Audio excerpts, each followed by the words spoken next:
Jessie, ooh, GBS. I just turned the water on. Big old flex. She never saw before. He's chasing me like waterfall. What's up, guys? It's your sister. Welcome to another episode of Just a Couple Things, y'all. Your new favorite podcast, all right? Now, before we go forward, are you following me on every podcast streaming platform? I need you to do that. Click follow the Apple people. Click follow the Spotify people. Hit follow the Amazon people. Hit follow the SoundCloud people. Hit follow the Facebook people. Hit follow. Everybody just hit follow. Jonathan gonna make sure we have graphics down here for y'all to see. Everybody click follow. And the reason for that is because I want to make sure that you guys are listening to me audibly. All right? Don't you like the sound of my voice? You like my voice? It turn you on. Wait till you see it in a motherfucking phone. Seriously though, follow me. How y'all doing? Happy Black History Month. Happy Black motherfucking History Month. All the Caucasians to the back. Immediately. Looks better already, okay? Mind you, the whole Just a Couple Things team is Caucasian. Everybody's Caucasian. Casey, Jonathan, everybody, Ben, everybody's Caucasian, and y'all still gotta go to the back. Fuck y'all thought. To the back. Immediately. All jokes aside, though, I am so thankful that during Black History Month, I do have a team that's behind me that is very, very serious about amplifying my voice. Amplifying Black voices is so important, okay? Especially during these DEI challengely times, okay? Amplifying Black voices is very, very important, and I'm so thankful for the Pioneer team that believes in me. And during Black History Month during Black Women's Black History, all Black History, Black Women's Months, they always support me, and they do their best to amplify my voice. And to be honest, Just a Couple Things wouldn't be Just a Couple Things if it wasn't for them, because I've been talking about doing a podcast for the longest, and I just was not going to do it. And they was like, girl, please do this fucking podcast. Like, girl, come on, let's go. Let's go ahead and get this podcast success. And so shout out to the Pioneer team for always doing their best to amplify my voice. Speaking of people who ain't amplifying Black voices, Donald Duck, he said that Black History Month was canceled, child. Did y'all see that shit? He canceled Black History Month, but then signed an executive order saying that Black History Month would commence this February. Like,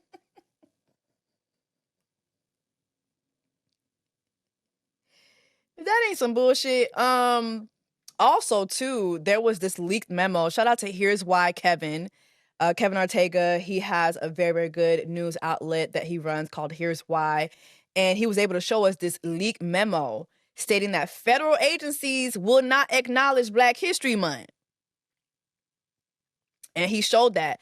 They said they not recognizing Black History Month, Women's Month, Holocaust Month, Asian Month, Pride Month, Juneteenth Month, Black Women's Equality Month, National Hispanic Heritage Month, Disability Month, American Month, tout month console. They not acknowledging no months. Like, it's ridiculous. This is fucked up. Where are we? But yeah, y'all, happy Black History Month. Happy Black History Month. I am so honored again to have my Black voice amplified, but also I'm not African American, and I know how important African Americans are, not only to America, but to the world. The African American culture is one of the most used cultures of all fucking times. I mean, don't y'all see them Asians doing Delta Phi Sigma moves now? And they singing Black R&B music in 2025. Like, African American culture moves the world. And as a Canadian-born Haitian girl living in America in one of the blackest cities, Atlanta, I know how important Black history, African American history, African people have been to not only this country, but to my journey. I'm able to do what I do because of African Americans. I'm able to talk the way I want to talk. I'm able to make the choices I make because of African Americans. You know, I come from a very sheltered culture. I come from a very misogynistic culture, and there is misogyny in Black America now, but there are just certain things. There are just a couple things I would not be able to do if it weren't for Black American culture. I would not be able to live the way I live if it were not for Black American people. And so, as your sister, I want to tell you, I honor you, not just during Black History, Black Women's Month, but I honor you each and every day. This is your month. This is your year. This is your pay. And when I say pay, I mean this is your country. Y'all built this shit. Y'all built this. Y'all did that. You see this shit right here? Y'all did that. And so happy Black History Month to everyone who celebrates. And I am so, so, so honored to be sitting where I am today because of the fight of African Americans. And as a Haitian, I also am very much aware that Haitian history is part of Black history. Haitians have done so much throughout the years, throughout the centuries, not only for Haiti, but for Black people, period. Black people in this country as well. We've contributed, and I just look forward to a day where we all can look at each other and be like, we are one, and the diaspora wars can just kill themselves, okay? Point blank, period. All right, in honor of Black History Month too, I'm going to get into just a couple things. We do have a special guest this episode as well, but in honor of Black History Month, I did want to also do a special what the fuck did I just watch, okay? So there's a couple shows that I want to talk about this this month as I do my Just a Couple Things podcast. But first and foremost, De'Ara from Detroit. If you have not watched De'Ara from Detroit, please do so because I need to see a second season immediately. BT Plus people, make that shit the motherfucking happen. I do not have time. The cameras need to be cocked up right now. Season 2 needs to be out by this summer, okay? Now, just a quick summary. De'Ara from Detroit. De'Ara, she's married to Morris the Chestnut, okay? His fine ass. De'Ara fine too now. But they're married, but their marriage is on the rocks. And so as their marriage is on the... Now imagine being married to Morris D. Chestnut and your marriage is on the rocks. Hell to the nah, bitch. We finna have to smooth them rocks the fuck over. Ain't no rocks, oh. Okay. But marriage is on the rocks. She goes, she gets on one of the apps. I think she done got on Bumble. She matched up with this dude, fine dude. What was his name? Hold on. Oh my God, he's gonna kill me. He's gonna fucking kill Shannon Wallace. I know you're gonna see this. Don't kill me, bro. But so De'Ara goes on a date with a guy named Chris, played by Shannon Wallace. They match up on Bumble. They go on this date. Date goes so good. He fine. She fine. They at a fine restaurant, fine dining, having a fine ass time.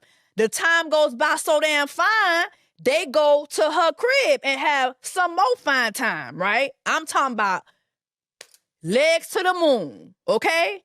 Jam campé. Jam na ciel. Cat campé, all right? So they have a cat campé night and things is going smoothly. They text for a little bit the next day. Then he goes ghost. He goes fucking ghost. Now, this happens all the time when we date, right? But something in De'Ara's heart, something in her soul was like, something's not right. After this fine time that I just had, all this fine dining, legs being cocked up to the moon, what the fuck going on? Where is Chris? She goes looking for Chris. Now, I don't advise that y'all do this, but because in the dating world, men ghost. Women ghost too, but men ghost a lot. But something in her spirit was just not sitting well.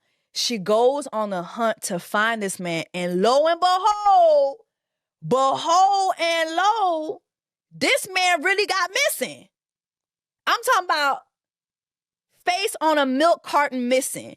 She ends up going to some random a house to go look for him. I guess it's like, I don't know, she found a wallet or a shoe somewhere, and she ends up at this crack house and with Pablo Escobar, and he naked and he tied up, and she frees him, but then he attacks her or some shit, and lo and behold and lo, it's a milk carton with Chris's face on it. So at the end of the day, she finds out that she went on a date with a man who's been missing for 30 years. Okay? Please watch it. De'Ara from Detroit is amazing. Also, Paradise on Hulu. We have to have a moment of silence for the gift that is Sterling K. Brown. I'm sorry. Can we have a moment about Sterling K. Brown? That man is fine. Can we start acknowledging how fine Sterling K. Brown is? Can we do that? I'm sorry, Mr. Ether. I know. I'm sorry. I'm sorry, baby. This is part of the job. I'm just doing my job. But anyway, Sterling K. Brown fine as hell. Okay, so he's starting the show on Paradise. It's giving Scandal mixed with a little bit of De'Ara from Detroit. Mixed with a little bit of Annalise Keaton in them. But making a long story short, his character, it becomes the president's first black bodyguard, right? And so he shows up for his job one morning. He goes to the president's home, knocks on the door, goes in, enters. He finds the president dead. President done died, child. So immediately he's on his P's and Q's. He looks around. There's earrings on the counter. The president's safe has been broken into. Then he realizes that upon reviewing the footages of the home, he's the last person to see the president. Bitch, it's a scheme that Todd set up to come to Sterling K. Brown with the bullshit. So, girl, it's a lot going on. It's a really, really good show. I made it to the shower scene. I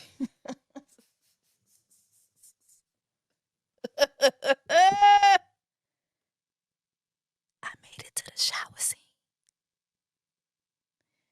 Now, hold on, Sterling. Sterling K. Brown, can your wife fight? Paradise on Hulu. Please watch that. Just spinning the block really, really quick, back to Morris and his chestnuts. He has a new hit show called Watson, okay?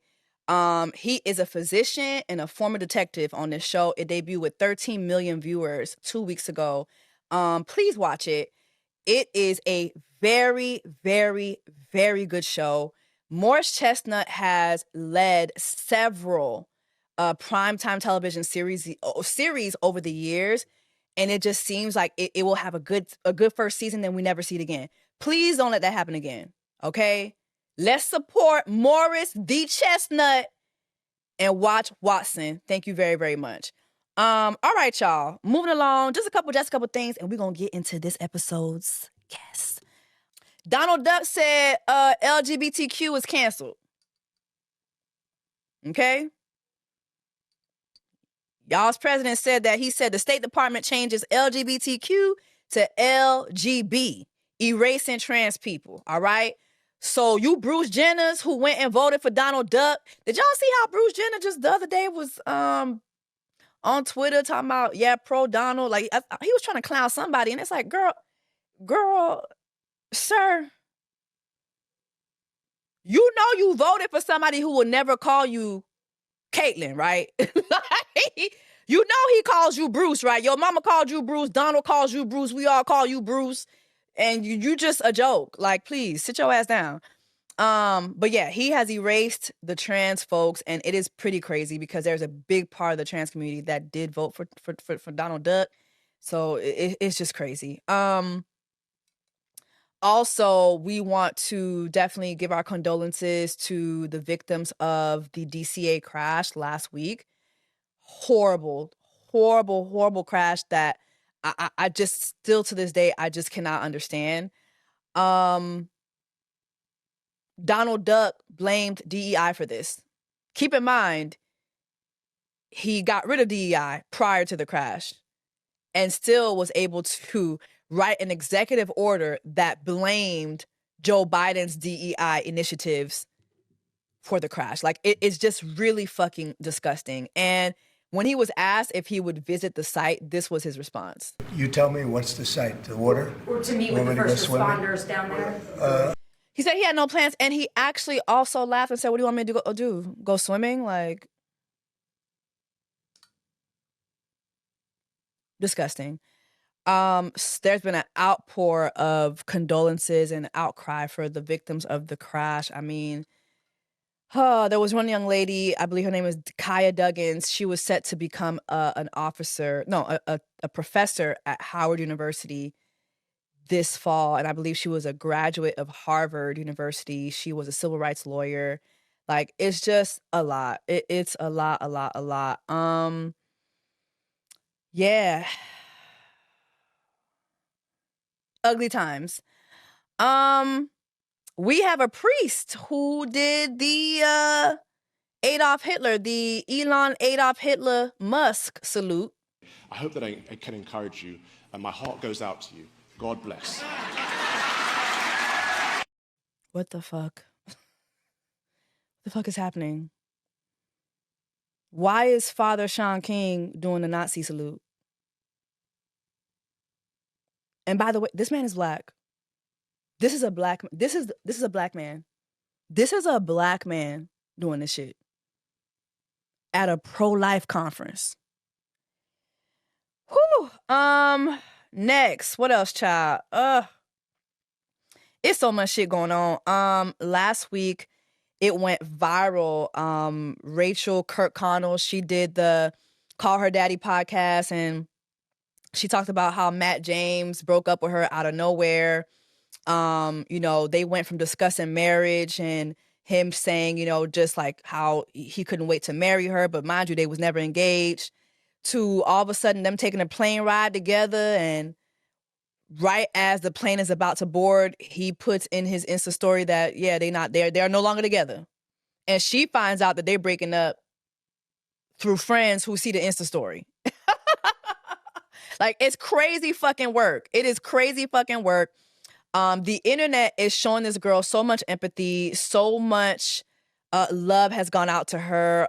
This is like a small snippet of her talking about the breakup. We're literally getting ready to take off, and my phone blows up. It's one of my best friends, and it says Rach with a bunch of question marks. And as soon as I saw that, I'm like, oh my gosh, how does she know? And then she texted me again and said, I saw Matt's post. Is this real life? And that's how I found out. This is crazy fucking work, but I do not feel bad for her. Here's the thing. While the internet is, showing her so much support, I did not forget about Little Miss Plantation. Like, this is the same girl who had a plantation party and dressed up as a plantation owner's wife, okay? Matt James breaking up with that girl, that was ancestral. The ancestors ordered that one, okay? But don't get it twisted. I'm not Team Matt James either, because Matt James had a very, very weird, he just was fucking weird to me. He was the first black bachelor, and to me, he failed big time. He was so anti-black. The moment somebody mentioned blackness, he had to remind you, my mother's white. My mother's white. Like, every time somebody says something about something blackness, God forbid my mother's white. It's like, it was crazy. That man did not want to be called a black man at all. And then I will never forget that moment with his mother. Do y'all remember that little moment? Hold on, let me bring that up. Hold on. The internet never forgets.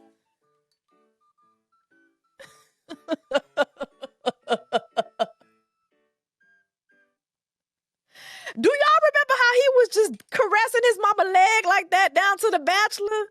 It was just so weird. He was a fucking weirdo. He's anti-black. He hates himself. And girl, you racist. Like, so I do not feel bad for neither one of these people. Good luck to them. All right, next. Quick danger in the land news. Okay? It's still some danger in the land. Y'all saw the Grammys over the weekend. Did y'all see the way Babyface got disrespected? What the hell was that? Did y'all see Kanye West come on the carpet and with that lady and she just got naked in front of everybody? Like, danger in the lane. Just danger in the lane. Over the weekend, Tiana Taylor attended a charity ball and so did her coochie. Her coochie came out, peekaboo, just peekaboo coochie. There's danger in the lane. And apparently there's coochie too. Shamar Moore. Shamar Moore, at the tender age of 56, broke up with his girlfriend. Let me show y'all this clip. Hold on. Then be kind. Be kind. Breaking up ain't easy. It ain't easy. But if you get into all that negativity, then you can basically kiss my ass. Oh. Shamar said, kiss my ass. I don't have to explain shit to y'all. I will be choosing peace. Shamar, the streets say you choosing something else too, but we ain't gonna get into that. Because you are a Black history a figure. You are a very well-known figure in the Black, well, actually in all the communities. Shamar Moore is a huge star. But the people say you choosing something else. Shamar, you are 69 years old. Why are you breaking up with somebody? Like, what is going on? At the tender age of 73, I need you to pick your mate and go sit your ass down somewhere. Okay?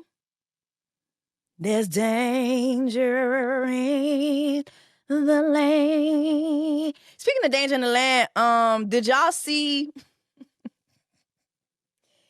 this sketch of Rihanna down to As Soon as Possible's trial? Why'd they do that to what is this?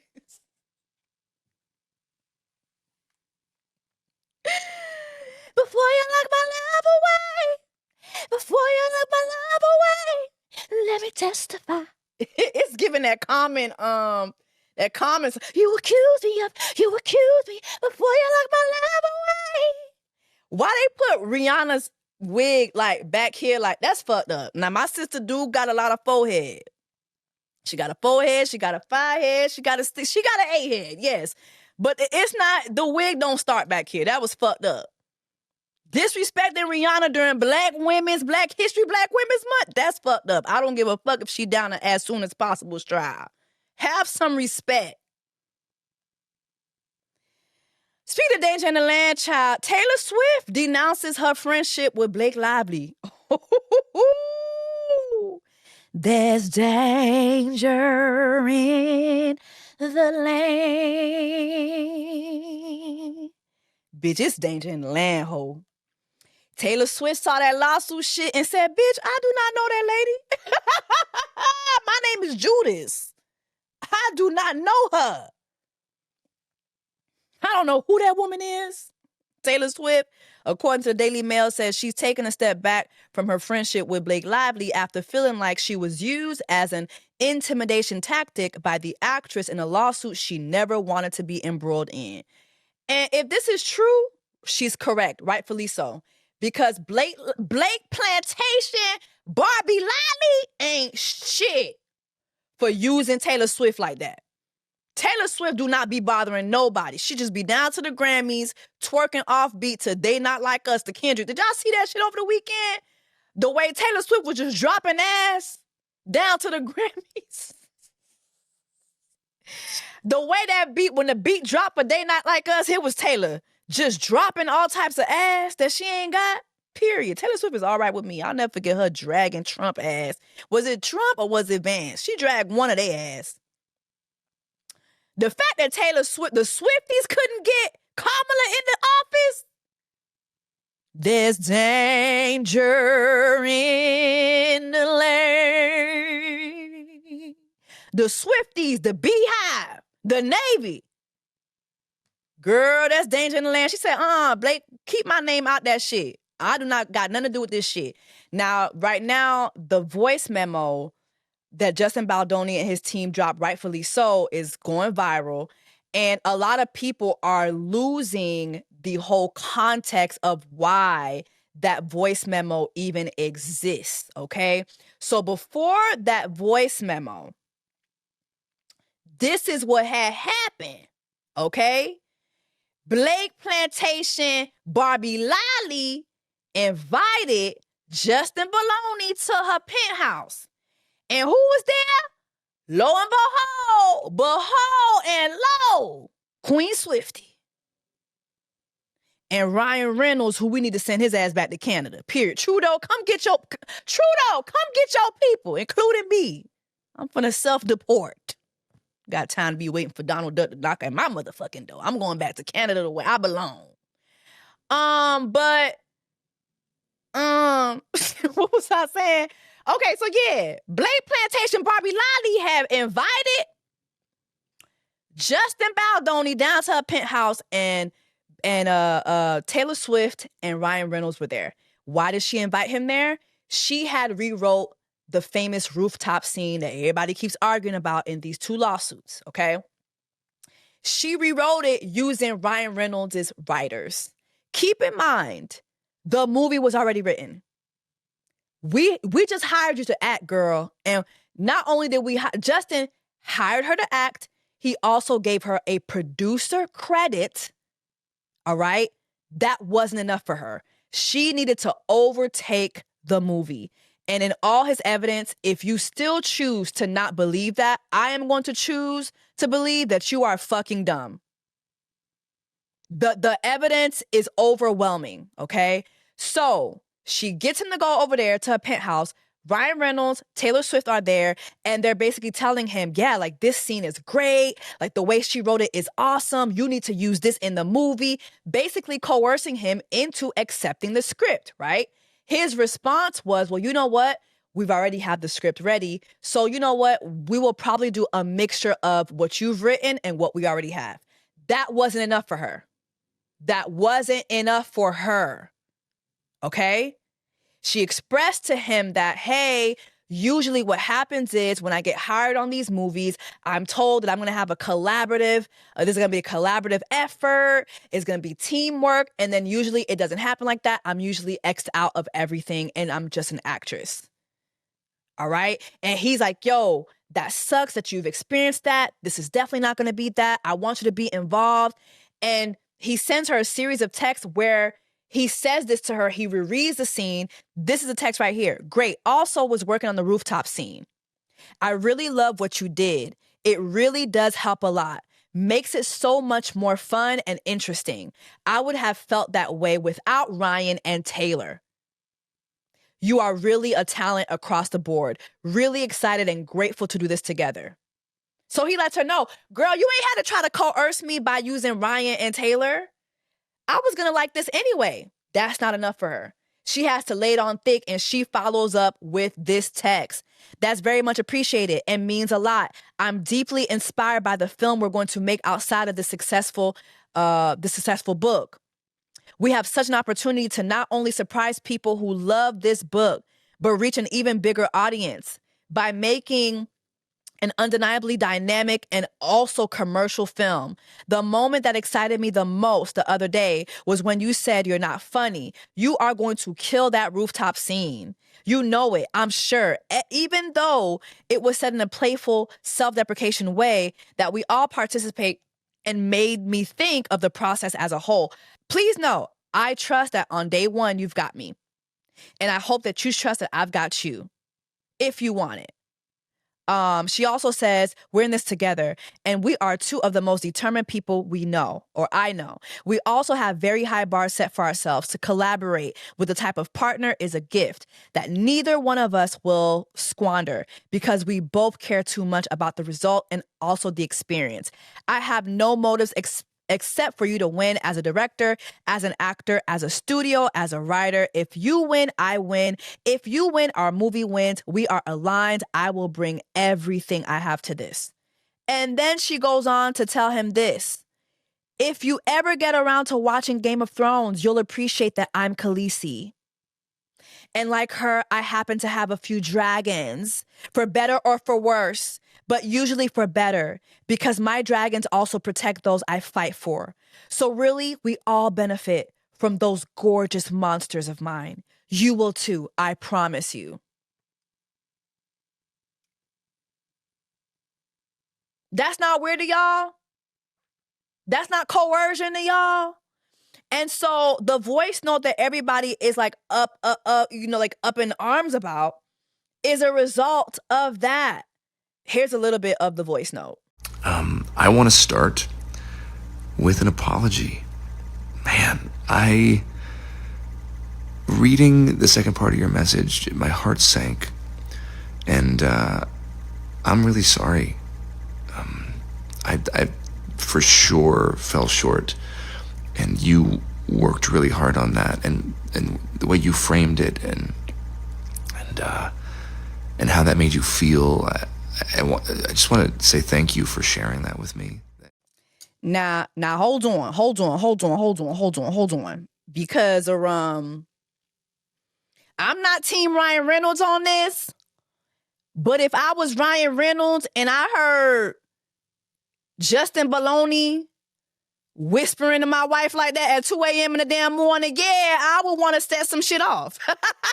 Bitch, I am showing up to the set. Let me see them dailies. I need to see what the fuck going on. Okay, because why are you talking to my wife like that? Why is you apologizing ever so softly to my wife? Like that? What's going on? What's going on? Again, I'm not team Ryan Reynolds. I'm not team Plantation Barbie. I'm just saying, I understand. I understand. Because I'm not going to hold you. My coochie got the trembling a little bit. The way Aladdin was down there just, whispering ever so softly. Okay? Just all that, I understand and I apologize. And first of all, let me just, ooh, Lord have mercy. Ooh. But anyway, though, let me just get back serious. Justin Baldoni is apologizing. The man is apologetic for making her feel bad that he wants to use his work as well instead of just hers. He's apologetic to her for all her past experiences. Like the way Justin Baldoni handled Blake Plantation Barbie Liley with kid gloves is crazy, considering this is his movie. You think somebody like Monique could get away with this shit? You think somebody like Viola Davis could get away with this shit? Only a billionaire's wife could get away with this shit and then still file a lawsuit accusing you of sexual harassment and trying to use evidence that clearly clears your name from it. All because she wanted this movie for herself. Like, it is fucking ridiculous. This woman got this man taken off of WME. Do y'all know who WM motherfucking E is, bitch? Like, WME is a top agency in this business worldwide. Got him taken off of WM motherfucking E, ho. Knowing that there's all this evidence out here. It's crazy work. Crazy work. Justin Baloney and his team done put out a whole motherfucking website with all the receipts. Put the whole timeline together to show everybody. And people like, oh my God, why would he do that? You're trying to play this out in the court of public opinion. What the fuck do y'all think Blake Plantation Barbie Liley did when she sent her complaint to the New York Times first? So that they would magically drop their article at the same time of her complaint. She was playing this game. Now, if you want to play the game, bitch. But don't get mad at how others play the game. You want to take it to the flow? Don't get mad when the other side takes it to fucking hell. Okay? Justin Baloney said, oh, you want to take it to the flow? I will take it to hell. Let's take it to hell. And not only am I going to sue you, I'm going to sue your husband too. Both of y'all getting sued. And I hope he gets all his coin. Point blank, period. drop down in the comments. Let me know your thoughts on the whole Plantation Barbie versus Justin Baloney thing is, child. This is great. I can't wait for the trial.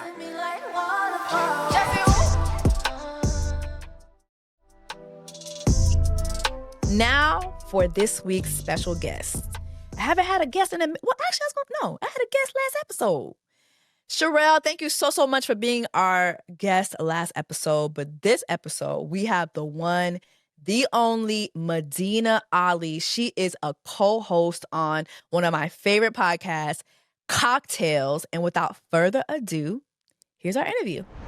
Okay, y'all. Thank you so much for staying tuned, staying and engaged with this episode of Just a Couple Things. Now, we finally have our guest, okay? Now, she is the co-host of one of my favorite podcasts, Cocktails. Give it up for Medinah Ali. Medinah, do you want to give your rap? Oh my gosh, should I? Because we were testing our mics before y'all checked in. And we had a little moment Yes. of like Freestyle Friday. I could do it. Yeah. I could So do it. mine was like, so Warren was like, test your mic. I was like, mic check, 1 2 1 2. You want to beef with the queen? What is you gonna do? And then I chimed in and I said, my name is Medinah. My last name's Ali. I float like a butterfly, sting like a bee. Period. Come on, what? I should have been a rapper, like for real. No, seriously, that ass. Yeah. I mean, shoot. Anything can happen. We got an orange man in the White House for the second time. I mean, shoot, you want to be a rapper? If I want to be a construction worker, I could do whatever the fuck I want to do. I might try it. Period. So how you doing? How am It's I? been a while since we've seen each other. It's been a minute. And you know, Yes. it's so funny because the last time that we saw each other, we recorded an episode. I had just cut off all my hair. You came on Cocktails. Remember, I was bald-headed and happy. I was bald-headed and happy and oh, friend. Oh, it's so weird because do you ever feel happy and sad at the same time?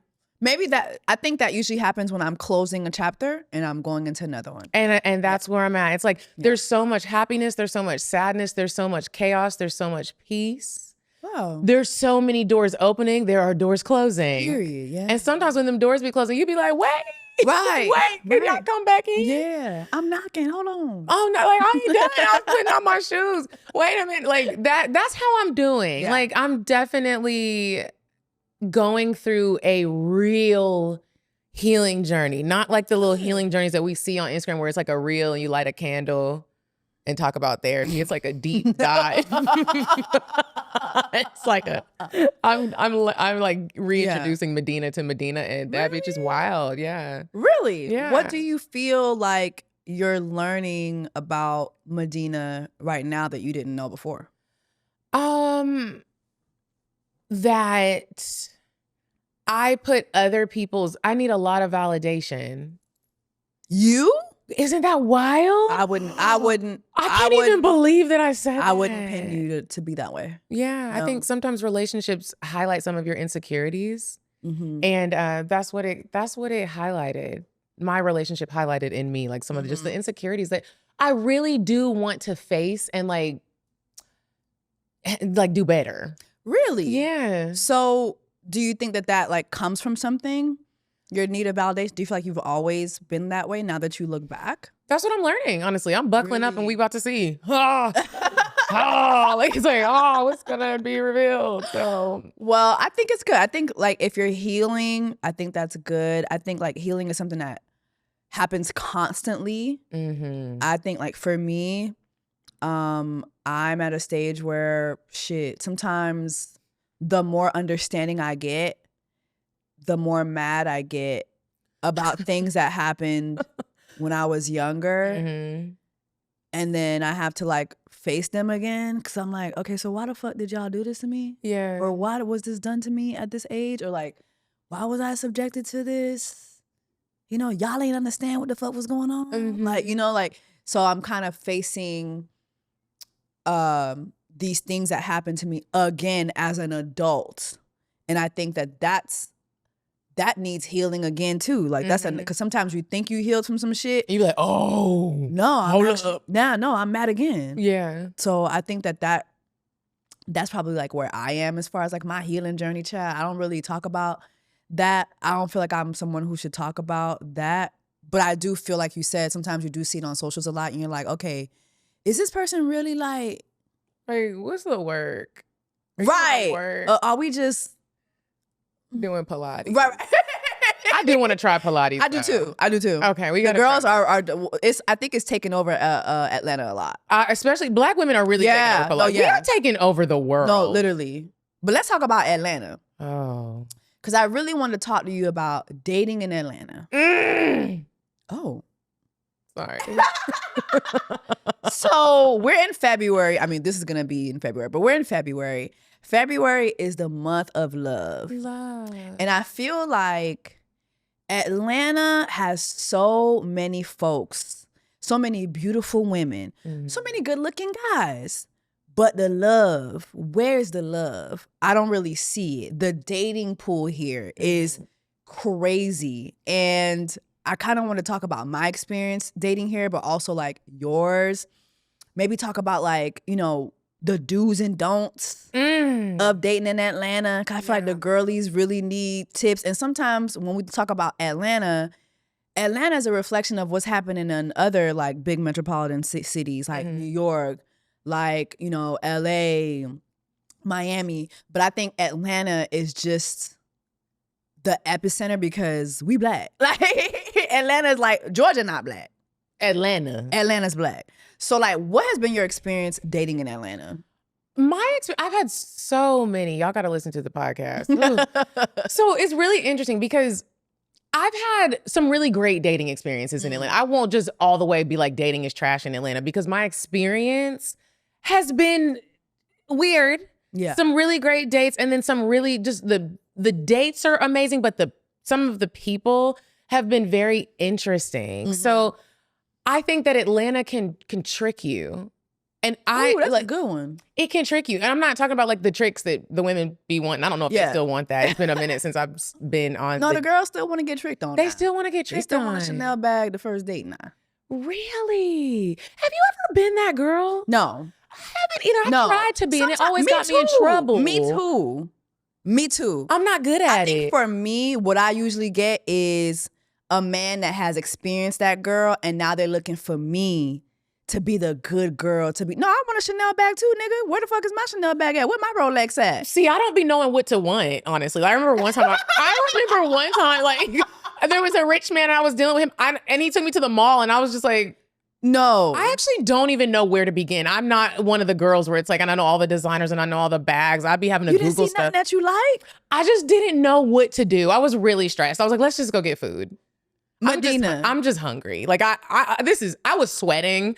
He was like, I don't know how to properly get tricked off on. I can't accept it. I am so sorry. So you didn't have one trick that you was desiring, that you've been desiring for a while. You didn't say, okay, boom, Chanel. We in Atlanta, Chanel bag, lamb chops. I've always Hookah. failed at it. Always. Jessie, when I tell you I've always failed at it, it's just I'm not good at it. Like I talk too much. They're like, just shut up and shop. And I'm like, I can't do it.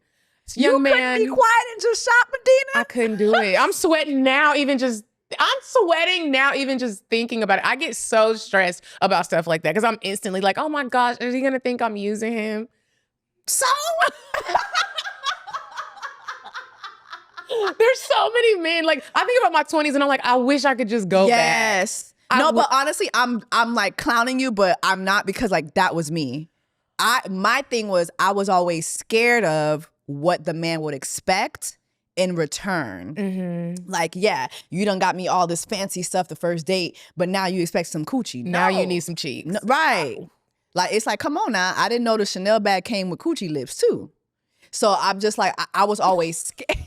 What? I was always scared of like what the repercussions of that was. Yeah. But I see so many girls, they do it so successfully. So Like successfully. we would say in Creole, you're going don pour l'argent à ménage. Like they have like this, like it's a gift. Some women have a gift. It's a talent. For getting men to spend money. I just have never been that woman. But I did have a stage in my life where I did wish I was that woman. And especially coming in Atlanta. Like when I first got to Atlanta, you remember the girls I was hanging around when I first got to Atlanta. I do. First got to Atlanta, it was the BBL girlies. It was the Chanel bag girlies. It was the YSL girlies. I always felt out of place. But I always felt out of place with those girls too. But then there was always a part of me where I'd be like, I want to I want to do I it. wish I could be like y'all. Wish I could be a 304. Please. Like I would go on the hoe trips and just fail at them. Yeah. I'm falling in love. I love Yeah. him. Why do you? They're like, this is not how this goes. Drop them draws. I'm like, oh.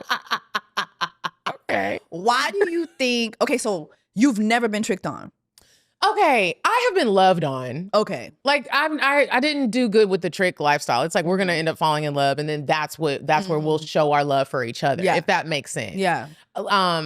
I've never been successfully tricked on. I'm not gonna sit on your podcast on Oprah's internet and lie. Like that's just not. That hasn't been my life. I've been bought nice things, but again, we loved each other. You were in a and relationship. I didn't owe you booty hole. Yeah. Same Yeah. thing. I've never been there. When I look at Atlanta, though, I feel like that is almost like a requirement in this dating pool.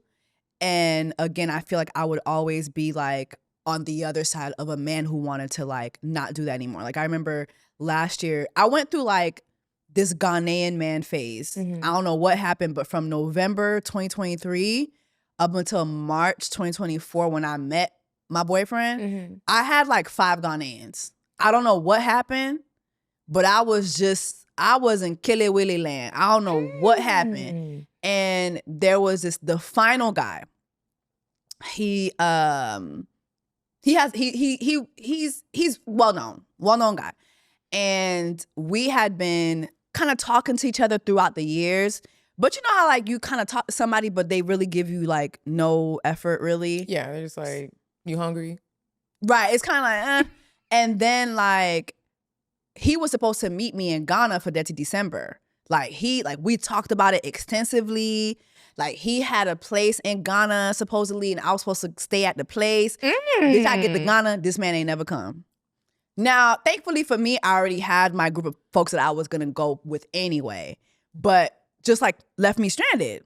If I didn't have anything else, I would have been left stranded, right? In Africa? In Africa. But Ghana though, there's Africa and then there's Ghana.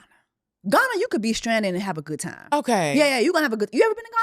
Mm-mm. Oh, girl, you're gonna have a good aquaba time. Like it's a good time. Okay, I'm Yeah, ready to go. It's a good time. So I had the best December of my life in Ghana. What happened? Did he die? Like, Girl, that's what I was wondering. you still had no contact. Like he just Well, didn't. no, later on but it was like when I got there, like 2 days in, I was like, so sir, so what is? Oh no, I had other things to do when I got caught up, sir. Where's the communication? And bitch, I am flying from Atlanta to Ghana.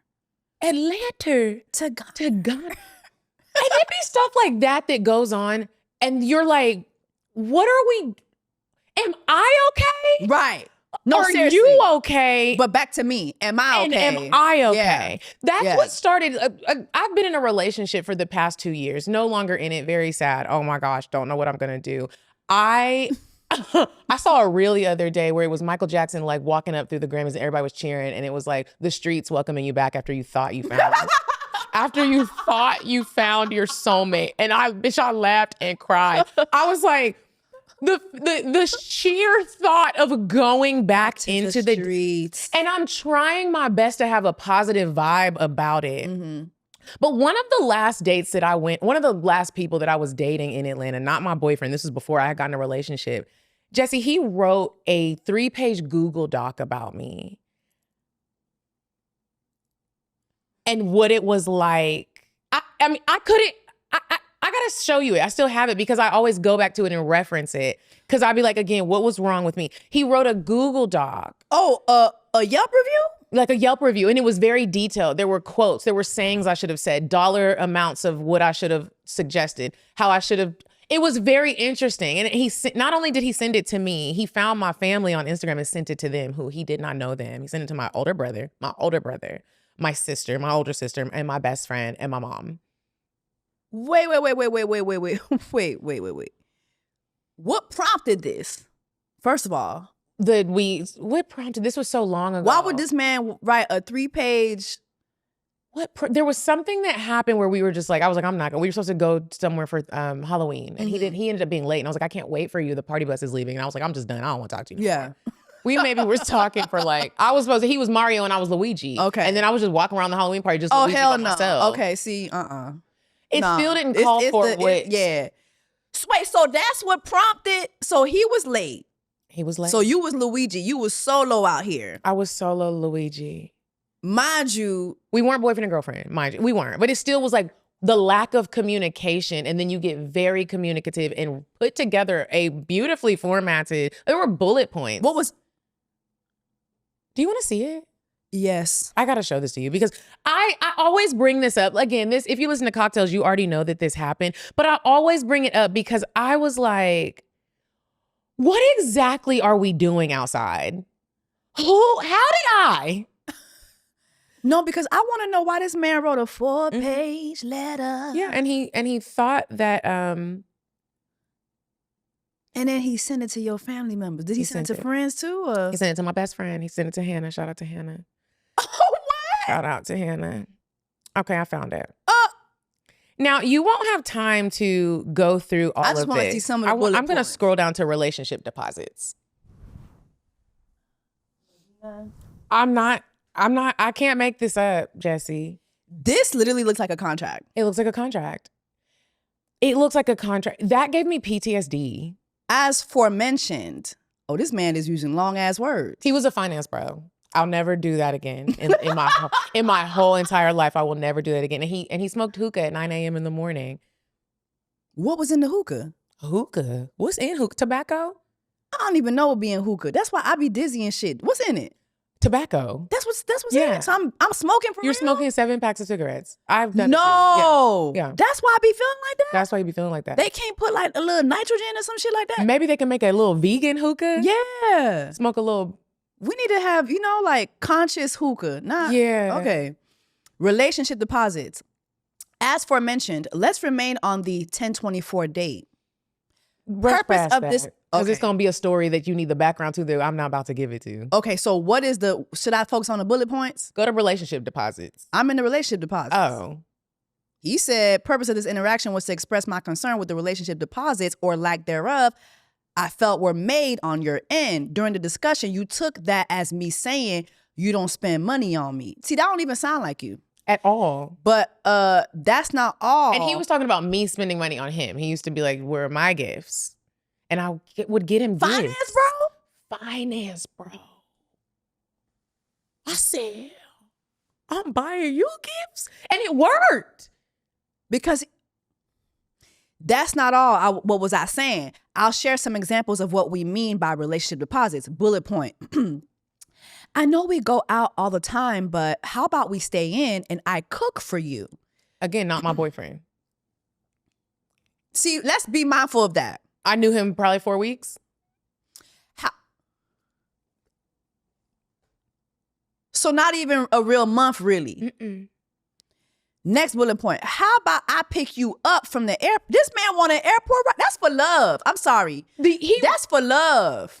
Now, if I'm not in love with you, I'm not picking your ass up from the airport. To pick me up from the airport. I'm responsible for my to and fro. Yeah, like the airport is for I'm in love with you, or that's for loved ones. That's not for somebody who's just asking me to cook and we ain't together. What are we doing? There's another one. How about I take you to the airport? Okay, so he wanted a round trip to the airport. He wanted round trips. So he wanted me to be a car service and a chef. I got us a shot. This appetizer is on me. This hookah cold refill is on me. This dessert or cheesecake egg roll is on me. This man is very Pacific. Pacific. Very Pacific. Okay, so this is insane. Jessie, when that happened to me, I can't. This is so to think that this is what I'm going back outside and that motherfucker gives me, he be cutting people up and chewing their ass. He gives Jeffrey Dahmer very much. No, that's too Pacific for me. It was scary. And I was just like, I don't understand what we're doing or what to do. So I actually need to take a seat before I start to date again. And I'm happy about that. Yeah. Because this Can't happen. No. Like, what exactly is going on? I knew him for 4 weeks, and you're telling me you want me to cook? Again, we already know I'm not the girl that's like expecting you to trick off on me. I want to get to know you. And I think that when you said like what's going on with dating in Atlanta, people don't actually want to get to know each other. Like, I want to be a married person. I want to get married. I want to have a kid, right? How dare I say I want to do those things and I'm not getting to know who I'm allowing in my body or who I'm dating. Literally. Like, I can't, like, because now you got to start looking at it like, what am I attracted? Where was I at that I attracted somebody that would really break down these quotes, the refills on me? What are we doing, bro? What? And he sent that to your family? He sent it to my brother, who you don't even know, my sister, my mom, and my best friend who you never even met. Your mom? What did your mom say? My mom was like, baby, I'm not even going to open it because this is embarrassing. She actually was like, I'm not even going to open it. And I believe her that she didn't open it. But my brother, the same thing. Yeah. My sister, she definitely opened it. She's like, hold on, I need to see what the fuck going on. It was a fine Sunday morning. She was blowing my phone up. She was like, Medinah. Wait, on a Sunday? Yeah. The Lord's Day? The Lord's Day. I've been picking up the phone. I'm like, hello. She was like, you know that man that we told you not to date and he had the big hips and the big booty? He wrote a Google Doc and sent it to all of us. Wait. A big hipped bootied man. I'm trying to give... and that's another thing I learned. Stop. I was just trying to be open-minded. Wait.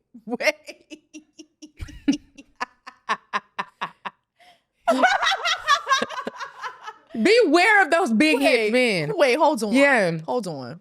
He was... Did you see the hips and the booty immediately? Or just I didn't really see the hips immediately, but I did see his rotund behind. And I was in a stage of life where it was like, that's God's child. Like, who am I to judge? Like, he probably, like, who am I to judge? Oh my God. I'm gonna say that's not my man because he got a rotund behind. Medinah. That ain't right. Like, I'm trying to be a good person. Medinah. Medinah, I know the people can't tell because you got your... I look like a pilgrim today. Medinah got her handmaid's tail dress on. Medinah has a very nice body.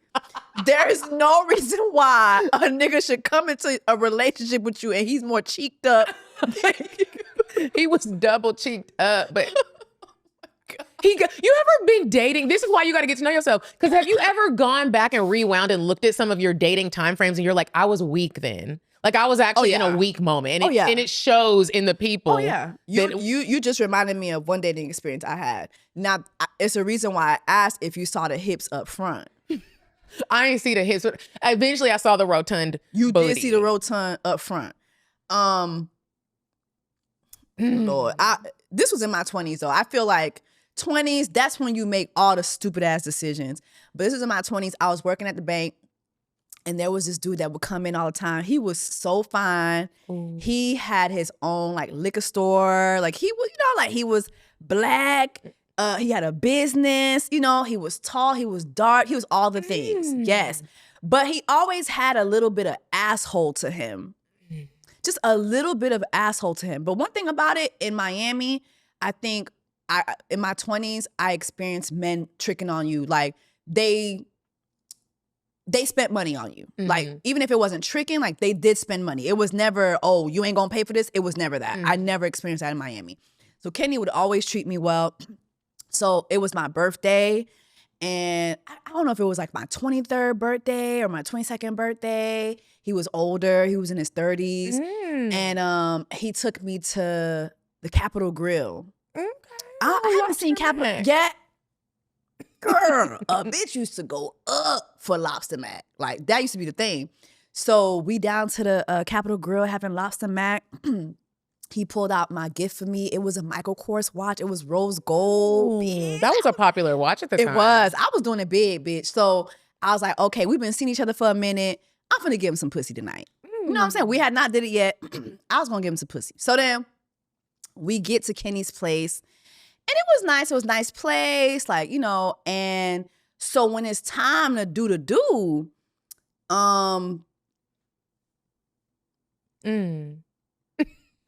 I don't know what you about to say.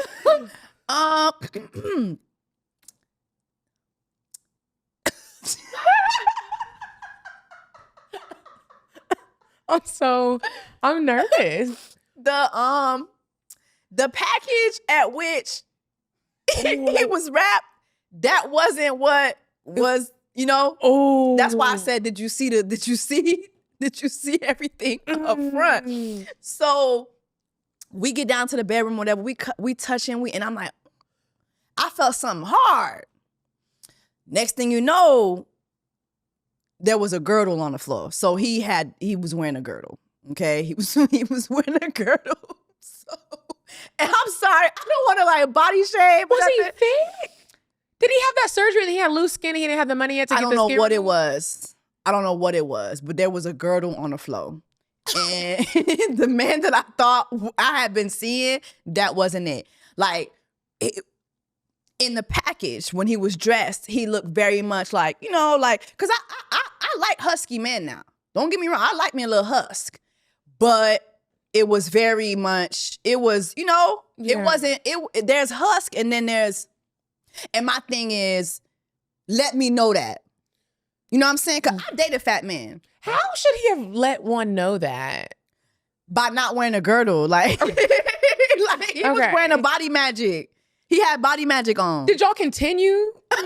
Like, because I hate awkward moments so much that there's been times when I've been in awkward moments and I just continue, like, so that it doesn't get more awkward. Like, okay. I did continue, but then it got worse. It got worse. I think he could peep that I was Confused. I was taken aback a little bit because there was a lot of stuff going on. And then so I think in effort to try to humble me, he did the unexplainable. Like, we, you know, touching, kissing, whatever, and then he took his camera out. He took his phone out and he put his flashlight on and he put the flashlight to my coochie. What? So we could forget about the girdle? I don't know. I think it was like he felt like I was looking at him a certain way, so he wanted to flip the script. And he was like, yeah, I need to examine what's going on here before. Yeah. Yeah, it was crazy. The It was audacity. crazy. I wish I could buy the audacity that men be Men have. having. Like, Yeah. where It was do I crazy. get it? It was crazy. It was crazy. He took the camera phone, flashlight. He had the flashlight to my coochie. And was like, now let's look at you. Right. lips. Literally. Like, well, sir, Mr. Titty, Mr. Titties. Mr. Titties. Like, Imagine Mr. Titties taking a camera phone to your coochie and being, oh, well, this lip is bigger than that one. Like, it was insane. It was fucking insane. that made me think of a story. There was a guy that I was dealing with. And I say dealing with, I shouldn't even say, this was several years ago, and I had met him through another friend on some trip that we went on, and I thought he was cute, and we were getting down to the moment of we were about to have sex. And he took his shirt off and he had titties. But he didn't look like he had titties. He had so much titty that I thought it was a woman. I thought that I was like, okay, the world is changing and people feel in different ways, but you gotta what's going on? I had to say, like, what's going on? He told me he ate a lot of fast food. And I was like, it's a lot of estrogen in the chicken. Wait. And he said that his estrogen intake is high. And I said, I can tell. I can tell. I actually had to stop the moment, Jess. I was like, it was titty in my mouth. And again, I'd be nervous to sometimes take my clothes off in front of me. Like, I am like Right. very cognizant. Right. I want things to be a certain way. I don't want you to feel shocked. Not them. They gonna pull that titty out. They gonna pull both titties out and be like, hey, let me look at your coochie lips. And I be wondering, like, when it comes down to that moment, do they have to build that audacity? I always think about men with the hairlines, bad hairlines. Oh, Do my they get nervous about God. that moment when they have to take the hat off? I don't think so. I don't think so. I don't think so. That's gonna be my prayer tonight. God, will you give me the audacity that men have? Let me tell you something. That is the prayer. I think that's the prayer. Was that Sierra's prayer? Maybe it was. Would But you you know what? give But me Russell the don't give me that. audacity? Russell don't give me that. But a lot of men still drag her to this day for being with Russell. So maybe that was her prayer. Give me the audacity so I can go out there and get the man I really want, the man that people think I can't get. Give me the same audacity that men have, because that's their audacity when they're dating. Yeah, that's their audacity. Wow. Going back to, my God, Mr. Titties. Yo, I'm choking. I'm over here choking. Do you think women should tell men when they're wearing a bodysuit? Hell no. Okay. Because I feel like now we are in socially conscious times. And do you think men should see us I in think our natural Fajas- state before they get in a real relationship with us? Weaveless, eyeless. I'm glad you brought that up. Whenever I've heard a man say, let me see what you look like with no makeup. Let me see what you look like without the hair. What I hear that man saying is, I don't have the money to finance that. Oh. Now, mind you, you're probably not even looking at that man to buy that for you because you're buying it for yourself. Yeah. You're taking the trip to Sephora. You taking the trip to well, I was gonna say Target, but child, that's I don't know. Target said, y'all niggas gotta go. Target said, y'all got to get on up out of here. I'm gonna grab my stuff. Target said they didn't Imagine being in the Target aisle when they rolled back DEI. Bitch, I'm like, wait a minute. I'm gonna have to go get me some of them products. They don't say it. Okay. Listen, you know, we being socially conscious with our coins. So Yeah. Sale hate to see us coming. But when a man says that, I feel that that man is telling you that he does not have the money to finance your beauty upkeep. So don't come over here thinking that I'm going to pay for you to get your hair done. Don't come over here thinking that I'm going to go to Sephora, get you some makeup. Don't come over here thinking that I'm going to pay for your upkeep. So I need to see you without all that because I am trying to strip you. I want to strip you of all that because I ain't got it. That's all I ever hear when a man says that. I'll never forget. This is so funny. My man said this to me the other day. He was like, baby, I'm so happy you got over like not wearing makeup to bed. And I was like, I wear makeup to bed? And he was like, yeah. He was like, for the first couple of times we slept in bed together, you was over there just. Really? He's like, I'm so happy you got out of that because like you're beautiful. Like you don't have to have any makeup. I don't care about none of that shit. Mm-hmm. But I was like, was I really doing that? Were you? He said I was. He said I was. I don't know. Maybe I feel like we would go out, we'd have late nights, and maybe I would just forget to, you know, wash off my makeup or whatever. Like, but I mean, he's right. I was doing that. Sometimes you do subconsciously do that. But I feel like when a man says that to you, he just wants you to strip you of everything. He doesn't want you to have the thought process of maintaining yourself. But what kills me with that is the women that men really want have upkeep.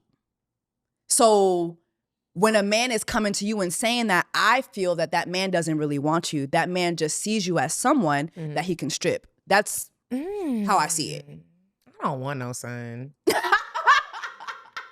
I want a son.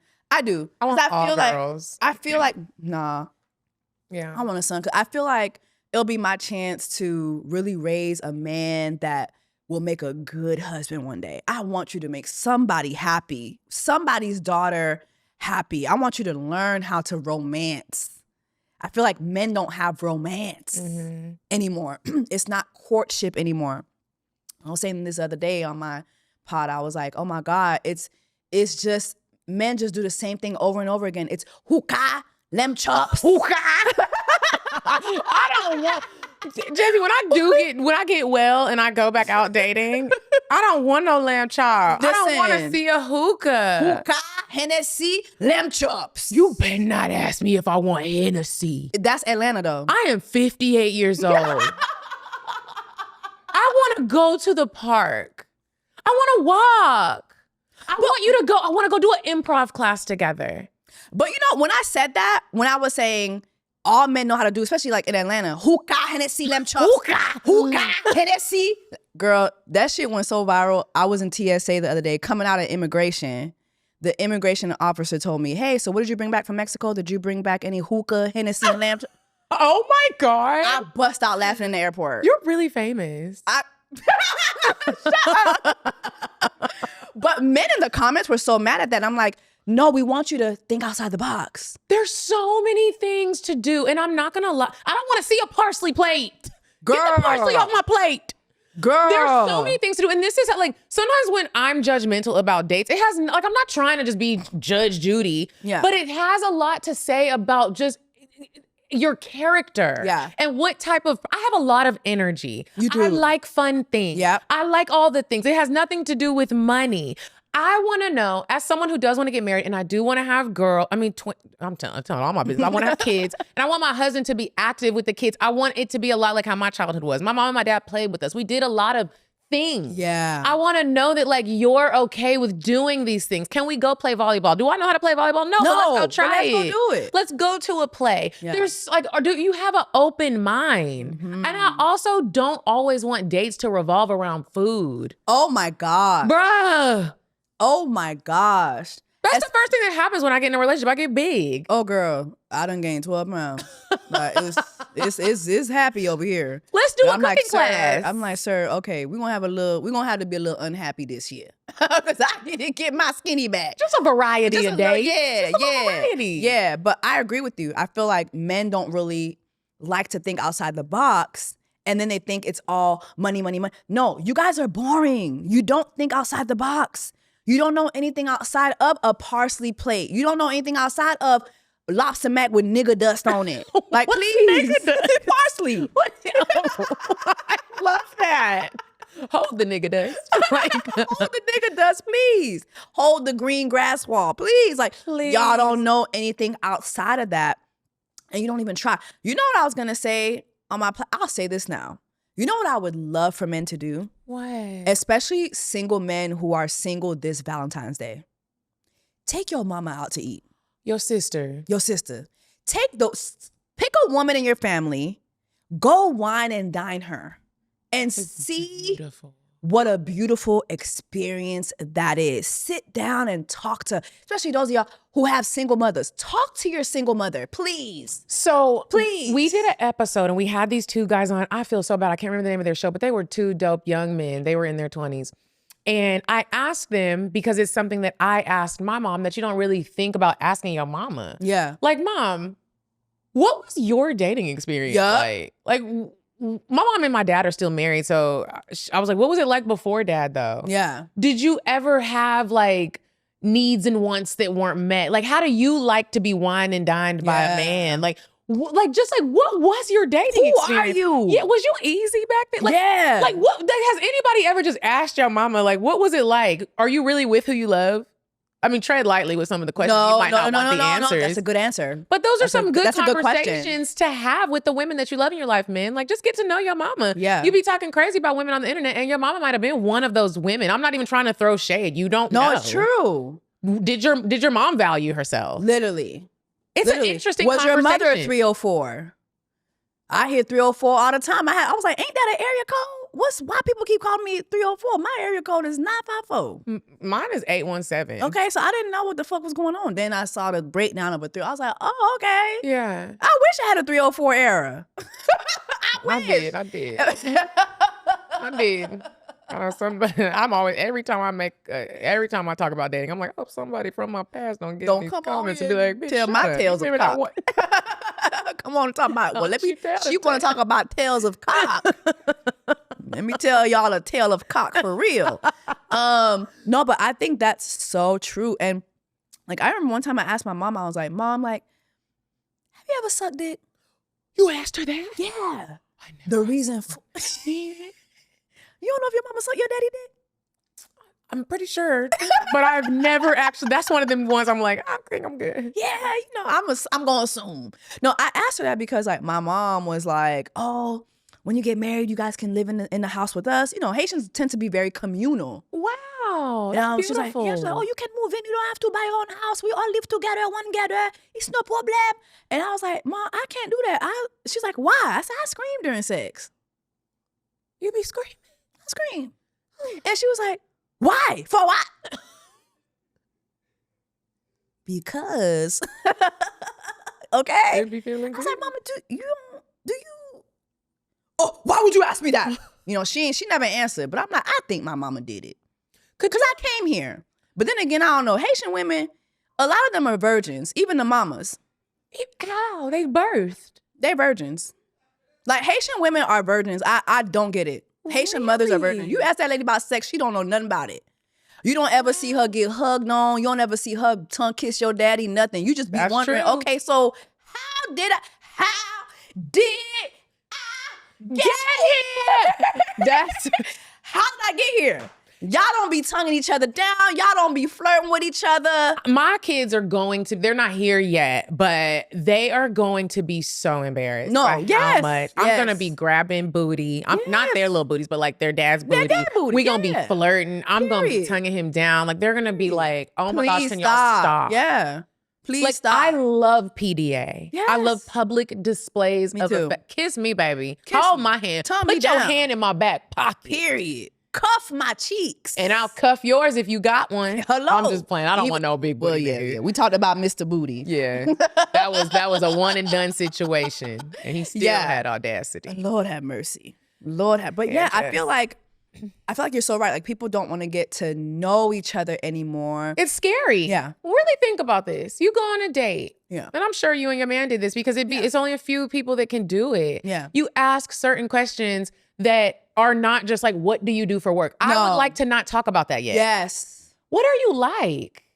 Yeah. What do you like? Yeah, like what do you really like to do? Like what's something that nobody knows you like to do? When's the last time you shed a tear? We don't gotta go super deep, or we can go super deep. Yeah. What are you feeling? I really love this question. How are you? How does your heart feel right now? And be honest with me about that. Because when you really meet somebody and we're going on a date, I don't know what type of heartbreak you just came out of or what type of dating traumas you have. Like, miss me with the siblings conversation, what you do for work. We'll get there. But like, can we have like a real conversation? Agreed. I think like when I look back at our first date, we went to church for Easter Sunday. Wow. Oh, wow. First date, and then we went to brunch. And we sat in that brunch restaurant for like 4 hours. It was our first date. Wow. I never did a church first date. Yeah. Maybe that'll be my first date. That's why I when called go Mr. back. Easter. Cause I didn't know it was gonna last. So I was like, oh yeah, Mr. Easter. But he always says, yeah, she was trying to make me her little Sunday nigga. Which I was. I thought he was gonna be my little Sunday nigga. Like we were having, like for the first couple weeks, we were getting together on Sundays.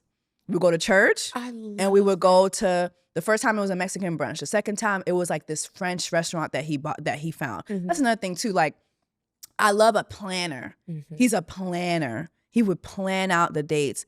He would like listen to things that I would say, and before I knew it, we were doing it or I was experiencing it. You know, I think that goes back to finding somebody who really wants to get to know you. Yeah. But as a woman, how do we attract those type of men?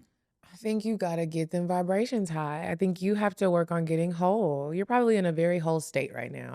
I would imagine, because I do think that you are, if you believe in the law of attraction, you are a reflection of the things that are in your life, people included. And it's not always a bad thing. Some people might look around and be like, oh my gosh, this is amazing. Like, I'm doing a great job. I think that you just got to get a little bit whole and make sure we're talking about getting to know other people. Do you even know what you like? I know sometimes when I've been on dates in the past where we would talk about me, and I used to hate talking about me, but it's because I didn't know what the fuck I was doing.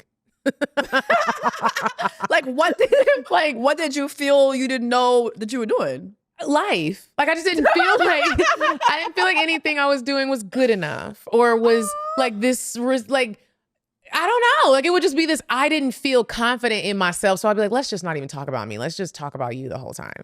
Oh my God. Isn't that wild? Yeah. And I mean, I've come out of that, but it took like some How awareness. did you get out about it? I had to become aware of it. Like, what are you doing? Like, let's actually make a list of all of the things that you're doing that might not be what other people are doing. And it might not, I've always attracted men that are super structured. It's very odd. I'm a Libra and all over the fucking place. Like, that's crazy. I've always attracted men that I'm talking about like militant type of structure. Like did the whole everything that you would like on paper, you look amazing. And I'm like, on paper, you might run. Because you're just like, you just go with life. I just go with life. Yeah. But there's a part of structured men that I absolutely love. And there's a part of me, I'd be like envying it. Like, oh my gosh, I wish I could. Who is the zodiac soulmate for a Libra woman? Gemini and another Libra man, which I will never do another Libra man, because that big booty man that wrote the Google Doc, he was a Libra man. I said, never again. I'm never doing this Oh, again. hell he gave me no. PTSD. But and then Gemini. It says a Gemini, but I haven't been with a Gemini since high Gemini? school. Yeah. And everybody says, what do they say about Geminis? They're a little crazy. They are off the wall. But you know what? I don't think that they're as bad as Libra men. I think Libra men are the most gaslighty, unaccountable men I have ever met in life. Like just Libra men in general, not even just dating. I think Libra men are very good with words. Very. But also they can say a whole bunch of nothing. Yeah. Just like, it's like an amusement park of just words. Like where nothing connecting. Yeah, nothing connecting. I feel like the only times that they really can connect with you is during sex. And it'd be good. And they'll be good. Like they will lay the wood down, but that's about it. Like afterwards, it's just like, it's back to insanity with you. It's back to chaos with you.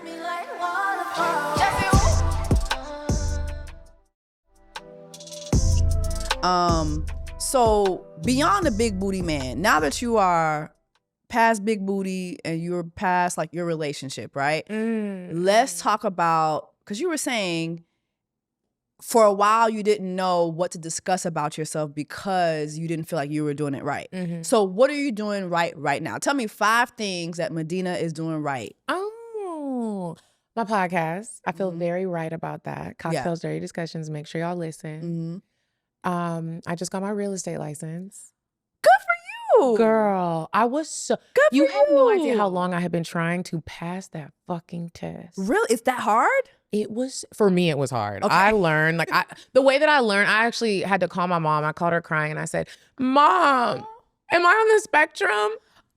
I literally was like, because I just you might be. I said, did any of my teachers when I was younger ever say that I had a learning disability or that they had an inkling that maybe I was on the spectrum? And I was so serious. She's like, get off my phone. No, she was like, no, that never happened. Because I was just really struggling passing this test. Finally passed it. And Jess, I just had my first closing for $1.3 million. What? And oh my gosh. That's amazing. It was amazing. And it's like, I've been challenging myself to learn new things that I never really thought that I would be able to learn. Because it just, real estate, I love real estate, but I was like, let me take it another level and really get licensed in it and help people become homeowners, especially Black women who think that I was talking to one of my girlfriends the other day and she was like, I don't want to own a home until I get married. And I was like, that's probably the worst decision you could ever make. I bought a home. I'm not married. Own it on your own so that I'm not even trying to be funny, but so you always have something for yourself in that house. I was talking to a white man the other day. He was like, yeah, I buy a house for each daughter I have so that can pay for her wedding.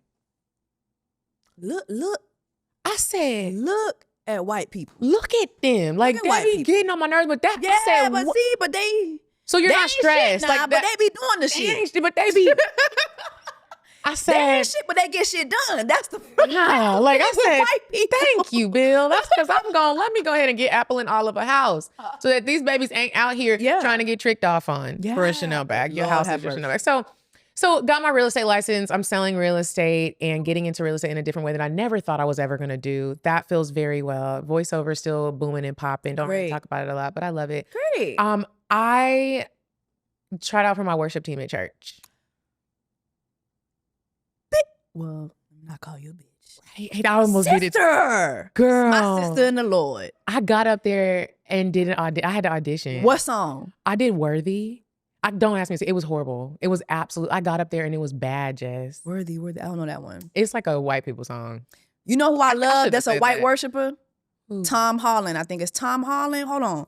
I know who goes before me. Oh, yeah. I know it's like a song like that. Behind the God of angel armies. He's always by my side. Come on. Listen, the white Pentecostal. They be singing. They be singing down now. So I auditioned. I don't think I made it. But the whole point was I want to do things that stretch my mind. That's and good. for me, stretching my mind is doing things that I'm scared as to do. Yeah, you know, now we can't curse. You done shared with the congregation that you a worship leader. Girl, we can't cuss no more. Mhm. We got to be extra saved now. Praise the Lord. So God has anointed you. I don't know. Is that the word I should use?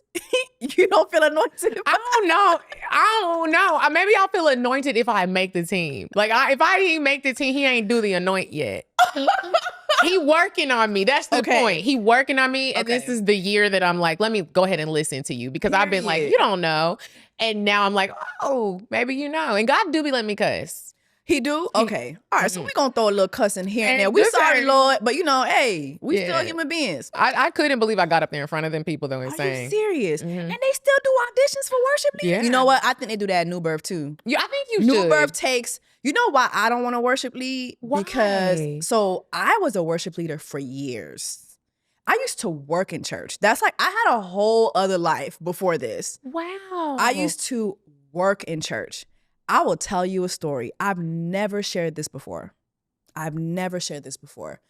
But Change Church has a worship leader. His name is Todd Galbraith. Very anointed, very gifted worship leader. We both used to work at a church called Potential Church. It used to be Flamingo Road Church, and they changed their name to Potential Church. So I was worship leading for years, like volunteering on the worship leading team.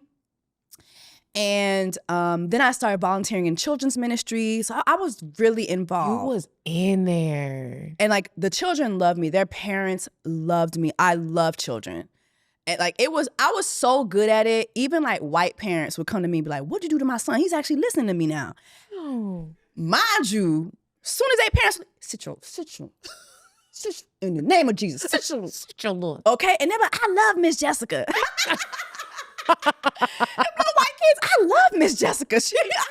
Exactly. Sit down. I would love on them too. I would hug them, tell them I love you. But you know, you gotta, okay. You gotta tell, especially gentle parenting kids. Yeah, you get that gentle parenting at home. When you come up in here, we not sparing no rod, okay? But anyway, so I was so good at children's ministry that eventually there was a spot that opened up for co-director. I think it was assistant director of the children's ministry. So I took it, I got it, and then like I went from like being at church probably like once or twice a week to being there 6 days a week. Working at church is no joke. You really working. Yeah, like, and now that I think about it too, that was illegal. Like for me to be there 6 days a fucking That's a week, lot. it was illegal. And when you work at church, is it free? No. Oh, okay. Well, you know what? Let me not say no because I was getting paid $27,000 per year. Wow. So yeah, it was a lot of free work. Okay. It was. I was working way past my pay grade. But make a long story short, the director of the children's ministry, her name was Holly. She used to be part of the main worship team, right? And I think once she went into children's ministry, she had to give up doing the main worship in the main church because you can't do both. Like, this is your ministry. You lead this ministry, so you have to be there for every service. If you're going to sing worship, you have to be there every service. So she couldn't do both. So because I was the assistant director, I could afford to go and sing in worship. Todd would invite me to go sing all the time. So I know you was tearing it I up. was tearing it up. Okay? I know it. Oh, I was, okay? And Baby, I I got worship in my mom was a worshiper. My mom was a choir director. My dad was preaching, and he could sing. My dad could sing like Teddy Pendergrass. My dad can sing like Teddy Pendergrass. Really? What? I Hold got on. a video in my phone now of my dad singing a Teddy Pendergrass song. No. You want to hear it? Yeah. Let me play it real quick. While you look for that. So while she gets to Teddy Pendergrass, so as I was leading worship in the main church more often, my boss would get upset because The church boss? she down to the children's ministry, she not able to do what she really, really wanted, which was sing in the main church.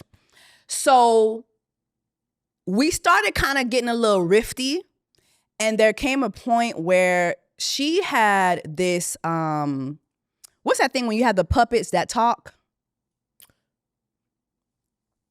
The puppets that talk. Oh, I can't remember, but she would have a puppet that she would use to talk. And the puppet was it was a white girl, right? a dummy. whatever. I can't Something like remember. that. Okay, yeah. But she would put on little little segments for the kids, whatever. It was great. And so then she got a black puppet, and she wanted to name the puppet like Bonquisha or something like that. Mm-hmm. She gave me like a very like black name. I'm like, well, you named the puppy, the white puppet, Sandy. It was like a very like Ventriloquist. That's what it is.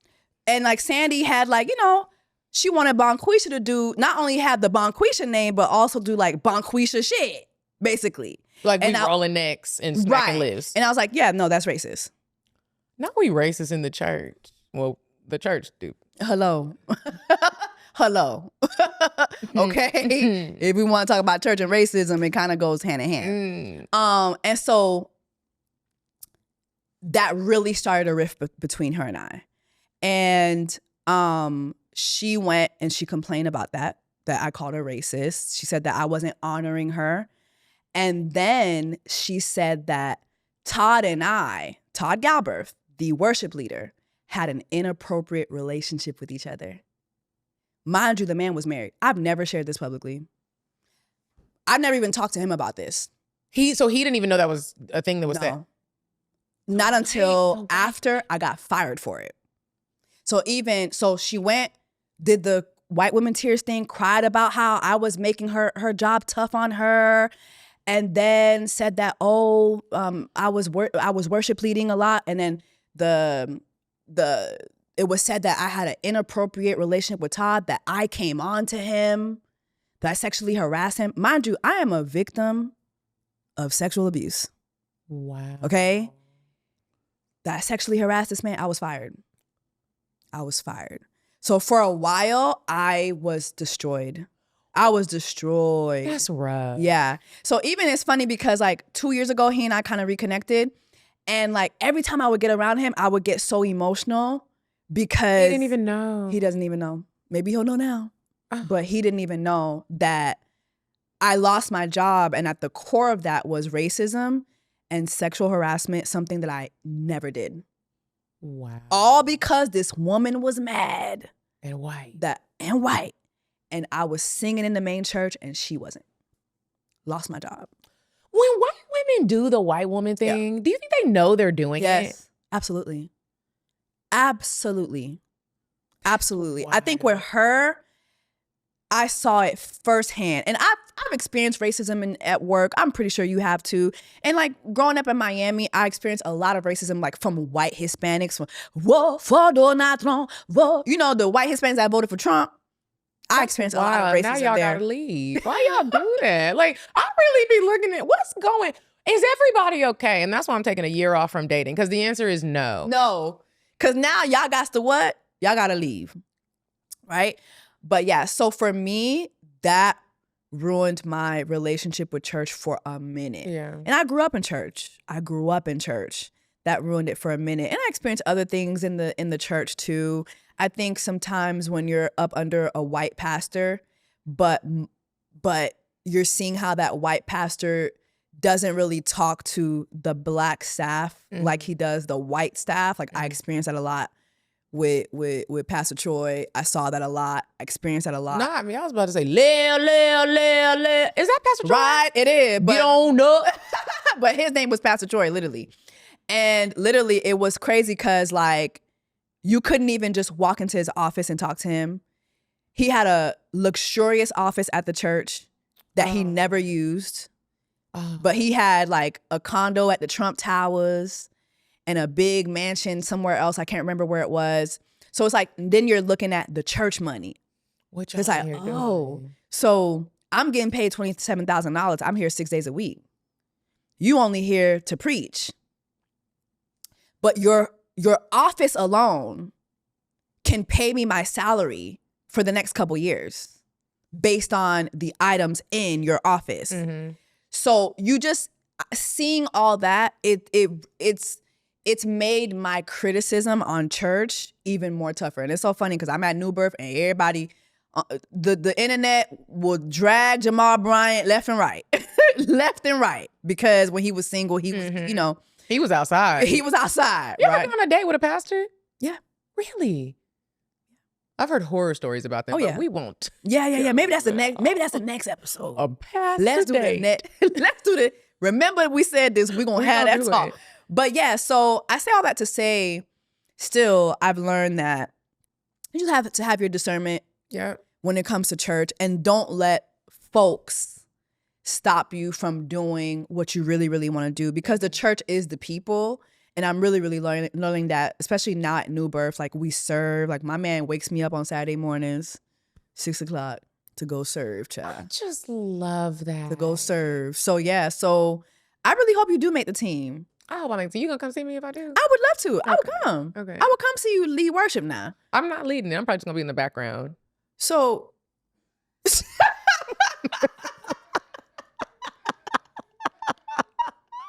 I can't believe I was so scared to even say that I did this. My mom was like, "What are you doing?" I didn't grow up in church. wait, This is the first time I've ever even belonged to a church.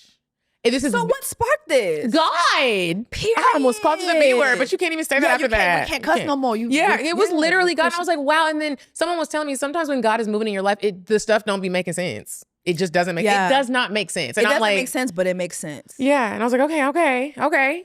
So what was your first encounter with God? This is gonna sound so okay. This wasn't my first encounter with God, but this was the first time where I was like, "Is this God?" Mm-hmm. So and this is the first time I'm. Oh my gosh, we're really just opening up. Yeah, come on, Are you shit. Oprah? Well, we learning and working. Mm-hmm. So I was in a relationship, and if y'all listen to Cocktails, you know all I did was talk about him. I was so in love, and I still very much love him. And we were like going through like when you get to that 2-year mark in a relationship, it's like all the realness is just out. Like all the realness is not always bad, it's not always good, and it's just like you really. Anyways, Yeah. we were at Home Depot. This is so random. I was planting peonies in the backyard.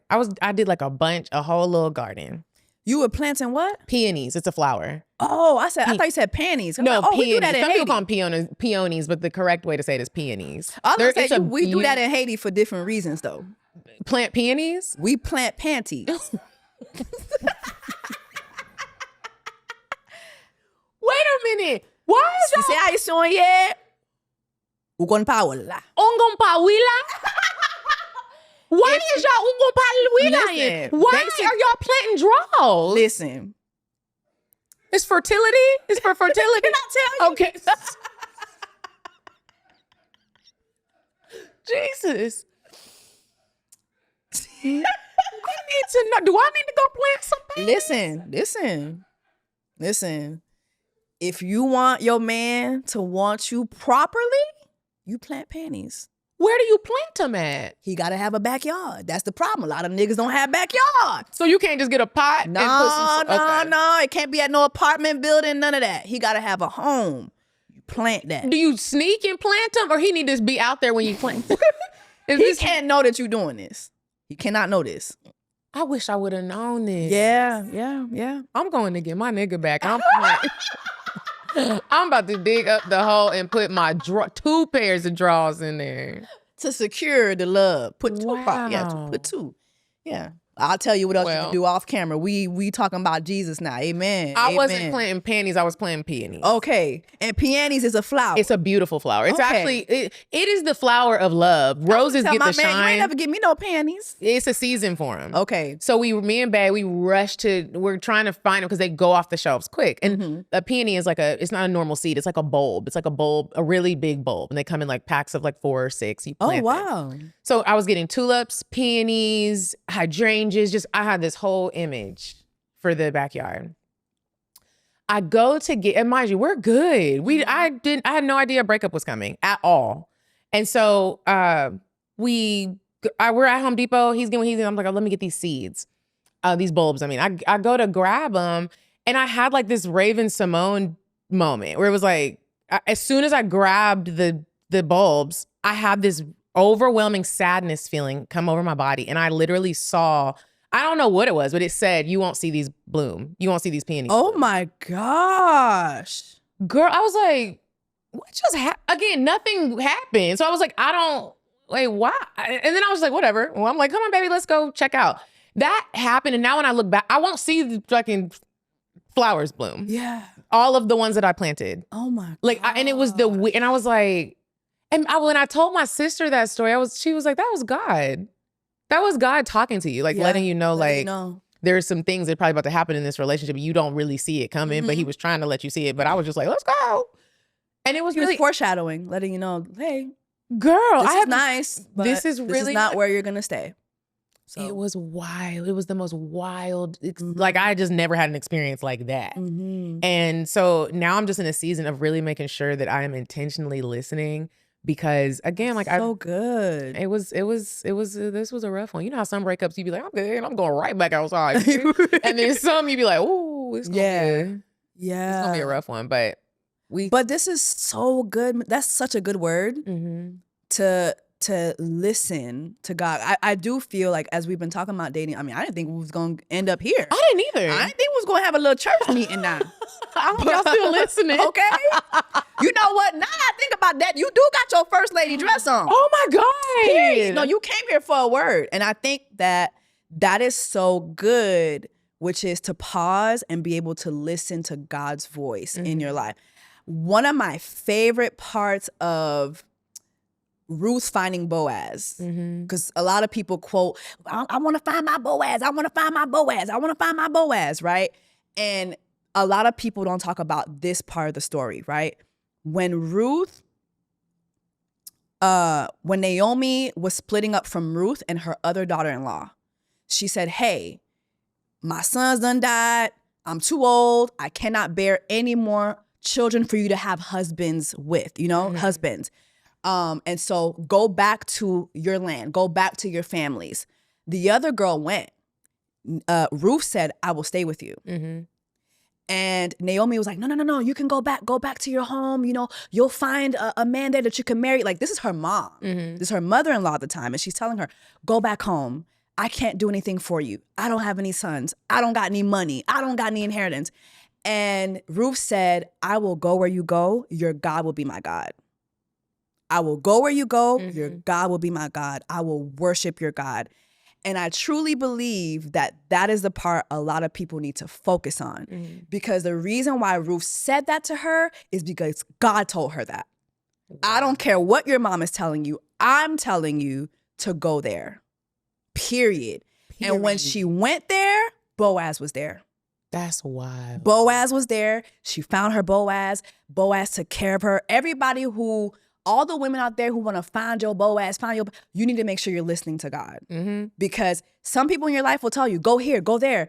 And that's not really where you're supposed to go. That's not where God is telling you to go. But if you listen to the voice of God and God is telling you where to go, there's provision there. God is providing you with what you need if you go where he tells you to go. Yeah. And I believe that for you. I love that for me. I believe that for you. I just hope that my Boaz don't have a big booty. I ain't gonna be able to listen to that, God. I won't have it. I won't have it. You got my Boaz with a BBL. What happened? What is these niggas eating, God? Like, they ain't eating out the garden. They ain't eating. I'll tell you that. I'll tell you that, bitch. Ooh, sorry. I'll tell you that. Okay, friend, I found the video of my dad singing. Oh, please. Okay, please. I'm just gonna play a little snippet. Okay, listen. It's so good loving somebody and somebody loves you back. Yeah. To be loved and be loved in return is the only thing that my heart desires. Girl, let me see your daddy. Hold on. Let me see your daddy. Hold on. 73.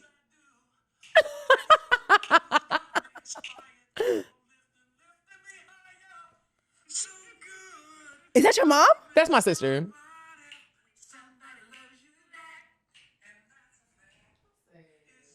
You better sing, brother. I don't know where the voice That's is. your daddy. That's my daddy. Singing like that. Singing And you like said they still together? My dad and my mom still together, yeah. Can your mama fight? Can she fight? Yes. I don't know. I'm saying, you know, your daddy. Oh, I get it. I was like, who she fight? You? Okay, I got it. Oh, girl, I'm gonna have to jump in with her. Exactly. Girl, you not fighting my mom. No, that is beautiful. Beautiful, yeah. I wish my dad could sing like that, but he became a crackhead, so So I love how this conversation is going. It has gone in so many different. We just keep throwing angles at each other. I love that about you. He became a crackhead, and the throat just ain't throating. But he used to be able to sing so well. I always wonder how Whitney Houston, and I love Whitney Houston, so this isn't even funny. But I do wonder how she was a crackhead her whole life and could still sing. Oh my God, I don't think she was on crack for long though. I think that came on late. So I think Whitney was on. You think so? I think she was on crack. I think she was on crack honestly, like a little like Bobby, and then post that. No, it was before Bobby. Did you see the movie? It was before Bobby. I didn't watch the movie. Mm-hmm. I didn't watch the movie. She got Bobby on which crack. movie? The one with it's so many. The one with the bad acting. You know what? Netflix has a documentary that they did recently. You're right. Her brothers introduced her to crack. Yeah, she was doing it at a young age. I was like, wow. Yeah. But you know what? I think that was God's gift. Crack? It was God's gift. You know, no, not crack. Not crack. Not crack. I think her voice was We love you, Whitney. We love you, Whitney. We love you. Okay, so we love you. We love you. And But yeah, my dad, he can't sing no more. He became a crackhead, and then like he ain't got the throat no more. He had got his throat slashed, and then like it's just a lot going on. Yeah. Mm-hmm. So I ain't got that. But anyway, so in conclusion, so now you're post-relationship, you're worship leading. Not yet, but you know. Also, you about to. Oh my gosh, I totally forgot to let your listeners know. I host wellness retreats. I've got a lot going on. And please talk about every avenue. So I teamed up with a company called Paradise and Vibe. It's owned by 2 Black women. They are just incredible women out here creating vibes all around the world. We've been to Morocco, Negril, South Africa, Iceland. We just got back from Costa Rica. We've done a lot of work with Elizabeth Gilbert. I'm not sure if you guys are familiar with her, but she's the author of Eat, Pray, Love. She is a white woman, but she's a white woman that we like. Wow. Yeah. So she's a safe white woman. She's a safe white woman. And so we've been on about 11 different retreats. I host all of their retreats. We have, this will be our first stateside retreat coming up in Sedona, Arizona. And it's August 24th through the 27th. And it's just magical. It's healing and wellness in a different way. Mm-hmm. Healing and wellness isn't always just yoga and Pilates and eating right. Sometimes you do need a little turn up to heal. Sometimes you need a little good cry. Sometimes you need a little spa day. It's all of those things wrapped up in one. And I will tell you, the amount of people that come on that trip based off of trusting me as a person, I am just amazed each time. Like, thank you so much. And people just come, have a really good time. And Sedona is one of the most magical places in the world. I didn't know that. And so the theme of this whole retreat is enchantment. Like, make yourself happy, do the things, get your girls together, put the link in the group chat. And I hope some of y'all will come. Like I said, it's called Paradise and Vibe. Go to paradiseandvibe.com. I will be there. I host all of them. And we have a really great guest that's going to be joining us in Arizona. So, period. Yeah. I just did a woocation, and I had like girlies from my subbies, some of my subbies come and join me. I was like, dang, like, you don't even realize how like you touch folks that watch you. And all you do is watch or listen, and you don't. Yeah. I've heard horror stories about retreats where you go and the people ain't even there. Yeah, me too. You go, you don't have fun. There's not a plan. It's not organized. Like it was my second woocation, and they were like, okay. So this is safe. So this is great. You're actually very nice. Okay, you're genuine. All right. Yeah. Things were planned. I'm like, what are y'all used to? So y'all got PTSD. Like, what's going on? What's happening when these people go on trips? I will say this. I have been on trips with like travel influencers before. Well, not travel influencers, but influencers before. What I didn't like was it felt so influencery. And that is not this. Like, I won't go on a trip like that. If we're doing this and it feels influencery, I am not the one. Me too. I'm gonna be mad. Who the fuck are you? Yeah. Like, just be yourself. Me too. I don't, like, you don't have to be dressed to the nines. Like, we really sat around, talked, and ate a lot. We had activities, but like post activities, let us sit down for a meal. We having a whole like chit chat.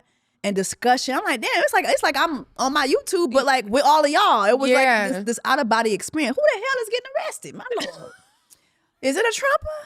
Lord have mercy. Is this one of those January 6th motherfuckers? You see how one of them got shot down the other day? I did, and don't nobody even care. Good. You got shot. Good, because that's what you get. You thought you was gonna get pardoned and come back into society and bring that bullshit here. Absolutely not. But talking. Some of them, they just really want the opportunity to just talk to you and then talk with other like-minded girls. There were several. There was one girl, like, she started off so shy the first day. Like, I could like see her just, and like by, I think it was like the second day, I was like, are you shy? And she's like, yeah, because we were talking about dating and her experiences. I was like, are you shy? She's like, yeah. I was like, you know what? It's really big of you to come here. Very. It's a bold move. Yeah, it's bold because now you're surrounded by all these women. You're having all these talks. Like, kudos to you, you know? You never know. Like, your trip is probably the first time a girl is going international. Yeah. Like, has that happened? That's happened several times. First time you go international. First time you travel by yourself. By yourself. First time you open, like I said, we have different workshops. And first time you open up about stuff. And I'm getting in there with you. Yeah. There was one girl that was like, you're really in here crying. I'm crying. Yeah. Yeah. I mean, I need some healing too. I'm not just hosting these because it didn't resonate. It's in alignment with my life. Exactly. So it's a beautiful thing. If you can't go on the trip because you don't got no money, it's okay. Yeah. Drive somewhere in Georgia. Drive somewhere to Tennessee. I just always am encouraging travel because travel is so good for your mental health, bro. Like, so true. Get out there, see different parts of the world. Doesn't always have to be international. Georgia has amazing places. So true. Savannah. There's so many. There's these what's those little treehouse places? Yeah. Like, it's a lot of nice things in Georgia. So I think it's great. So when is your next one? August 24th through the 27th, and we're going to Sedona, Arizona. And what do the ladies have to look forward to when they come on? Oh man, so you'll have different workshops. We haven't really panned those out yet. You'll start seeing them pop up on my Instagram. Follow me at Coffee Bean Dean to see them. But you have a lot. We'll be doing spa days. I know I said it's not an influencer trip, and it's not, but like Sedona has amazing spas. They're known for their spas. Yeah. So there'll be different spa treatments available, wineries, and just community, love, healing, yoga. You'll love it here. Good. I thank you so much, Medinah. This was great. Oh, this was we just was like, let's just talk. And normally I'm like, when I go off of a whim, I'm like, where are we going? And I still was like, where are we going? But it was so good. Yeah, you were like, oh, what segment? I'm like, we're just gonna talk. And then it turned out perfectly. Gonna talk. And I've always, like, for me, I've always loved you. I feel like you're kind of like me in a sense. Like, I feel like people perceive us to have unhinged personalities, which, I mean, we can be. Yeah, we can be. But I feel like there's so many more layers to you. So many more layers to you. So I'm really happy that we got to sit down. I hope we do this again very, very soon. We have to. And I just want to give you your flowers while I'm sitting here. I think you are such an amazing woman, Jess. Like, I just be looking at your stuff and looking at you like, you're incredible. Like, you really are a gift. Whoever is your best friend is so lucky. I don't have a best friend. You don't have a best friend? No. I have close friends. Whoever is in your circle is lucky to have you there. Your man is very lucky and blessed. And I am so proud of you, always rooting you on. So we definitely have to do this. Yes, we do. Thank you so much. Okay, and let the people know where to tune in. So let people know where to follow you, how to follow the podcast, all that good stuff. Okay, you guys. So believe it or not, I host a sex and dating podcast. I know I'm sitting here in this Amish dress, but don't let it fool you. So if you guys would like to tune in, we are on every podcast platform you could think of. It's called Cocktails Dirty Discussions. That's COCKTALES Dirty Discussions. We also have a card game. It's called I'm Curious to Know. If you'd like to purchase that, go to I'mCuriousToKnow.com. It's one of those card games that's really here to help you date. I need to get it ready myself. It helps you with some of those hard conversations we were talking about, but it makes them a little bit more fun. So try that out. Follow me on Instagram at Coffee Bean Dean, or follow me at Cocktails Podcast to keep up with the show, or follow at Paradise and Vibe also to keep up with the retreats. Thank y'all so much for having me and listening to me, even though we went all over the place. I love you. And thank you guys so much for listening to another episode of Just a Couple Things, y'all. Ooh, that was so nice. All right, y'all. What did y'all think? Wasn't that fun? Wasn't that fun? I love Medinah. Our banter is so great.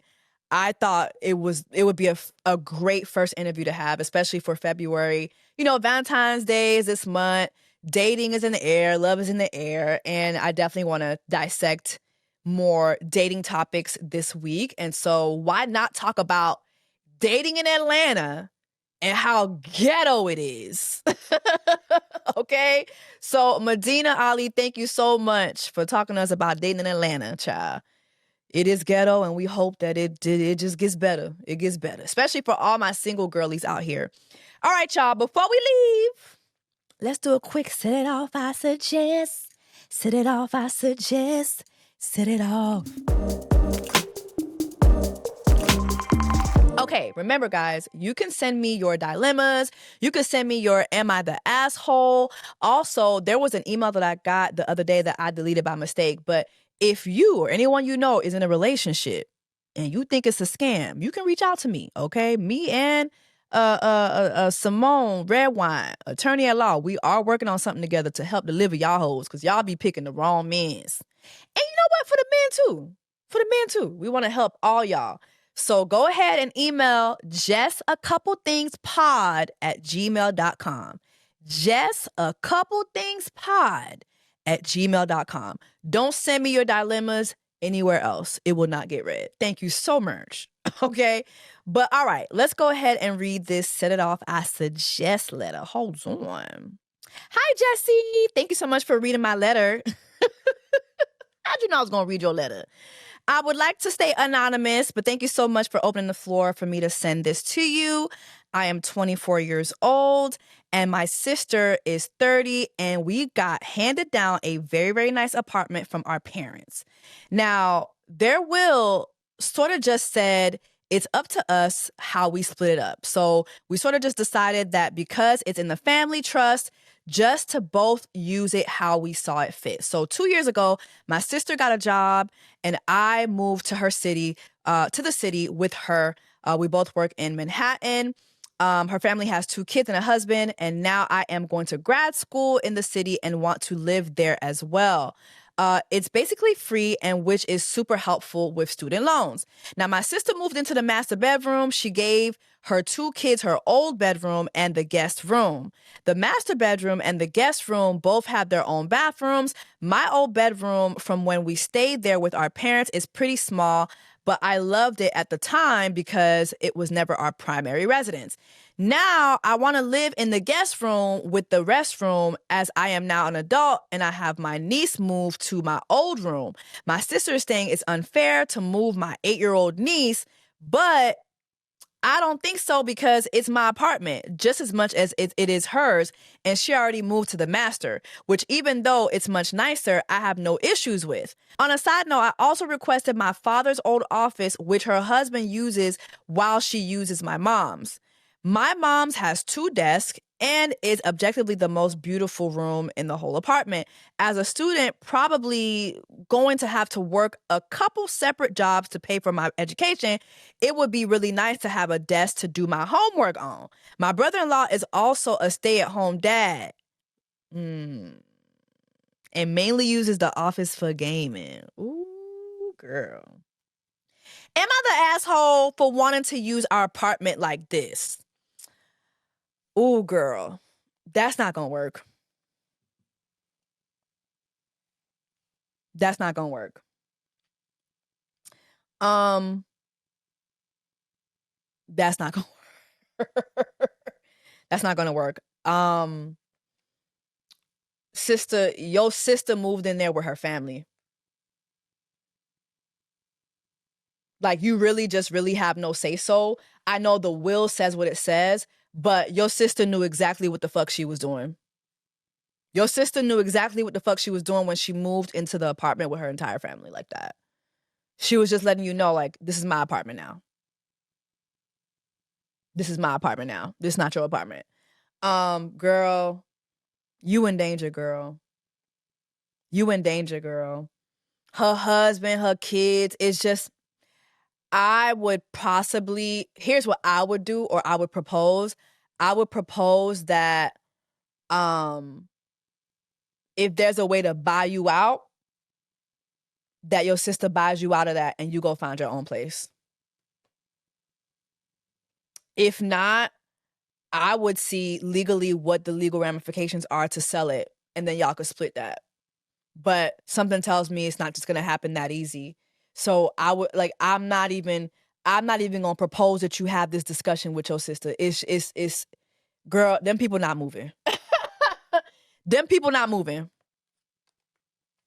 The girlies ain't coming out their bedroom. He ain't coming out the office. It's not happening. It's not happening, sister. So it's either you find a way to be bought out for your portion, or you figure out what it would be like to sell the apartment and y'all split that. But something tells me your sister wouldn't do that. So yeah, girl, that's a dilemma for real. Maybe y'all can drop down in the comments and let me know what y'all think about that one. But yeah, I don't see, girl, you're not winning that fight. You're not winning that fight. I already see where this is going, girl. All right, y'all. Thank you so much for listening to the other episode of Just a Couple Things. Yeah. The podcast. Make sure to follow me on every podcast streaming platform. Make sure to subscribe to my YouTube channel so that you can see this visually after you listen audibly. And again, I want to thank Medinah Ali from the Cocktails Podcast for doing this episode with me. Thank you so much, sister. It was a pleasure speaking to you. And thank you so much for watching, y'all. Take care of yourselves and each other. I'll see you guys next time. Bye. Chasing me like waterfalls.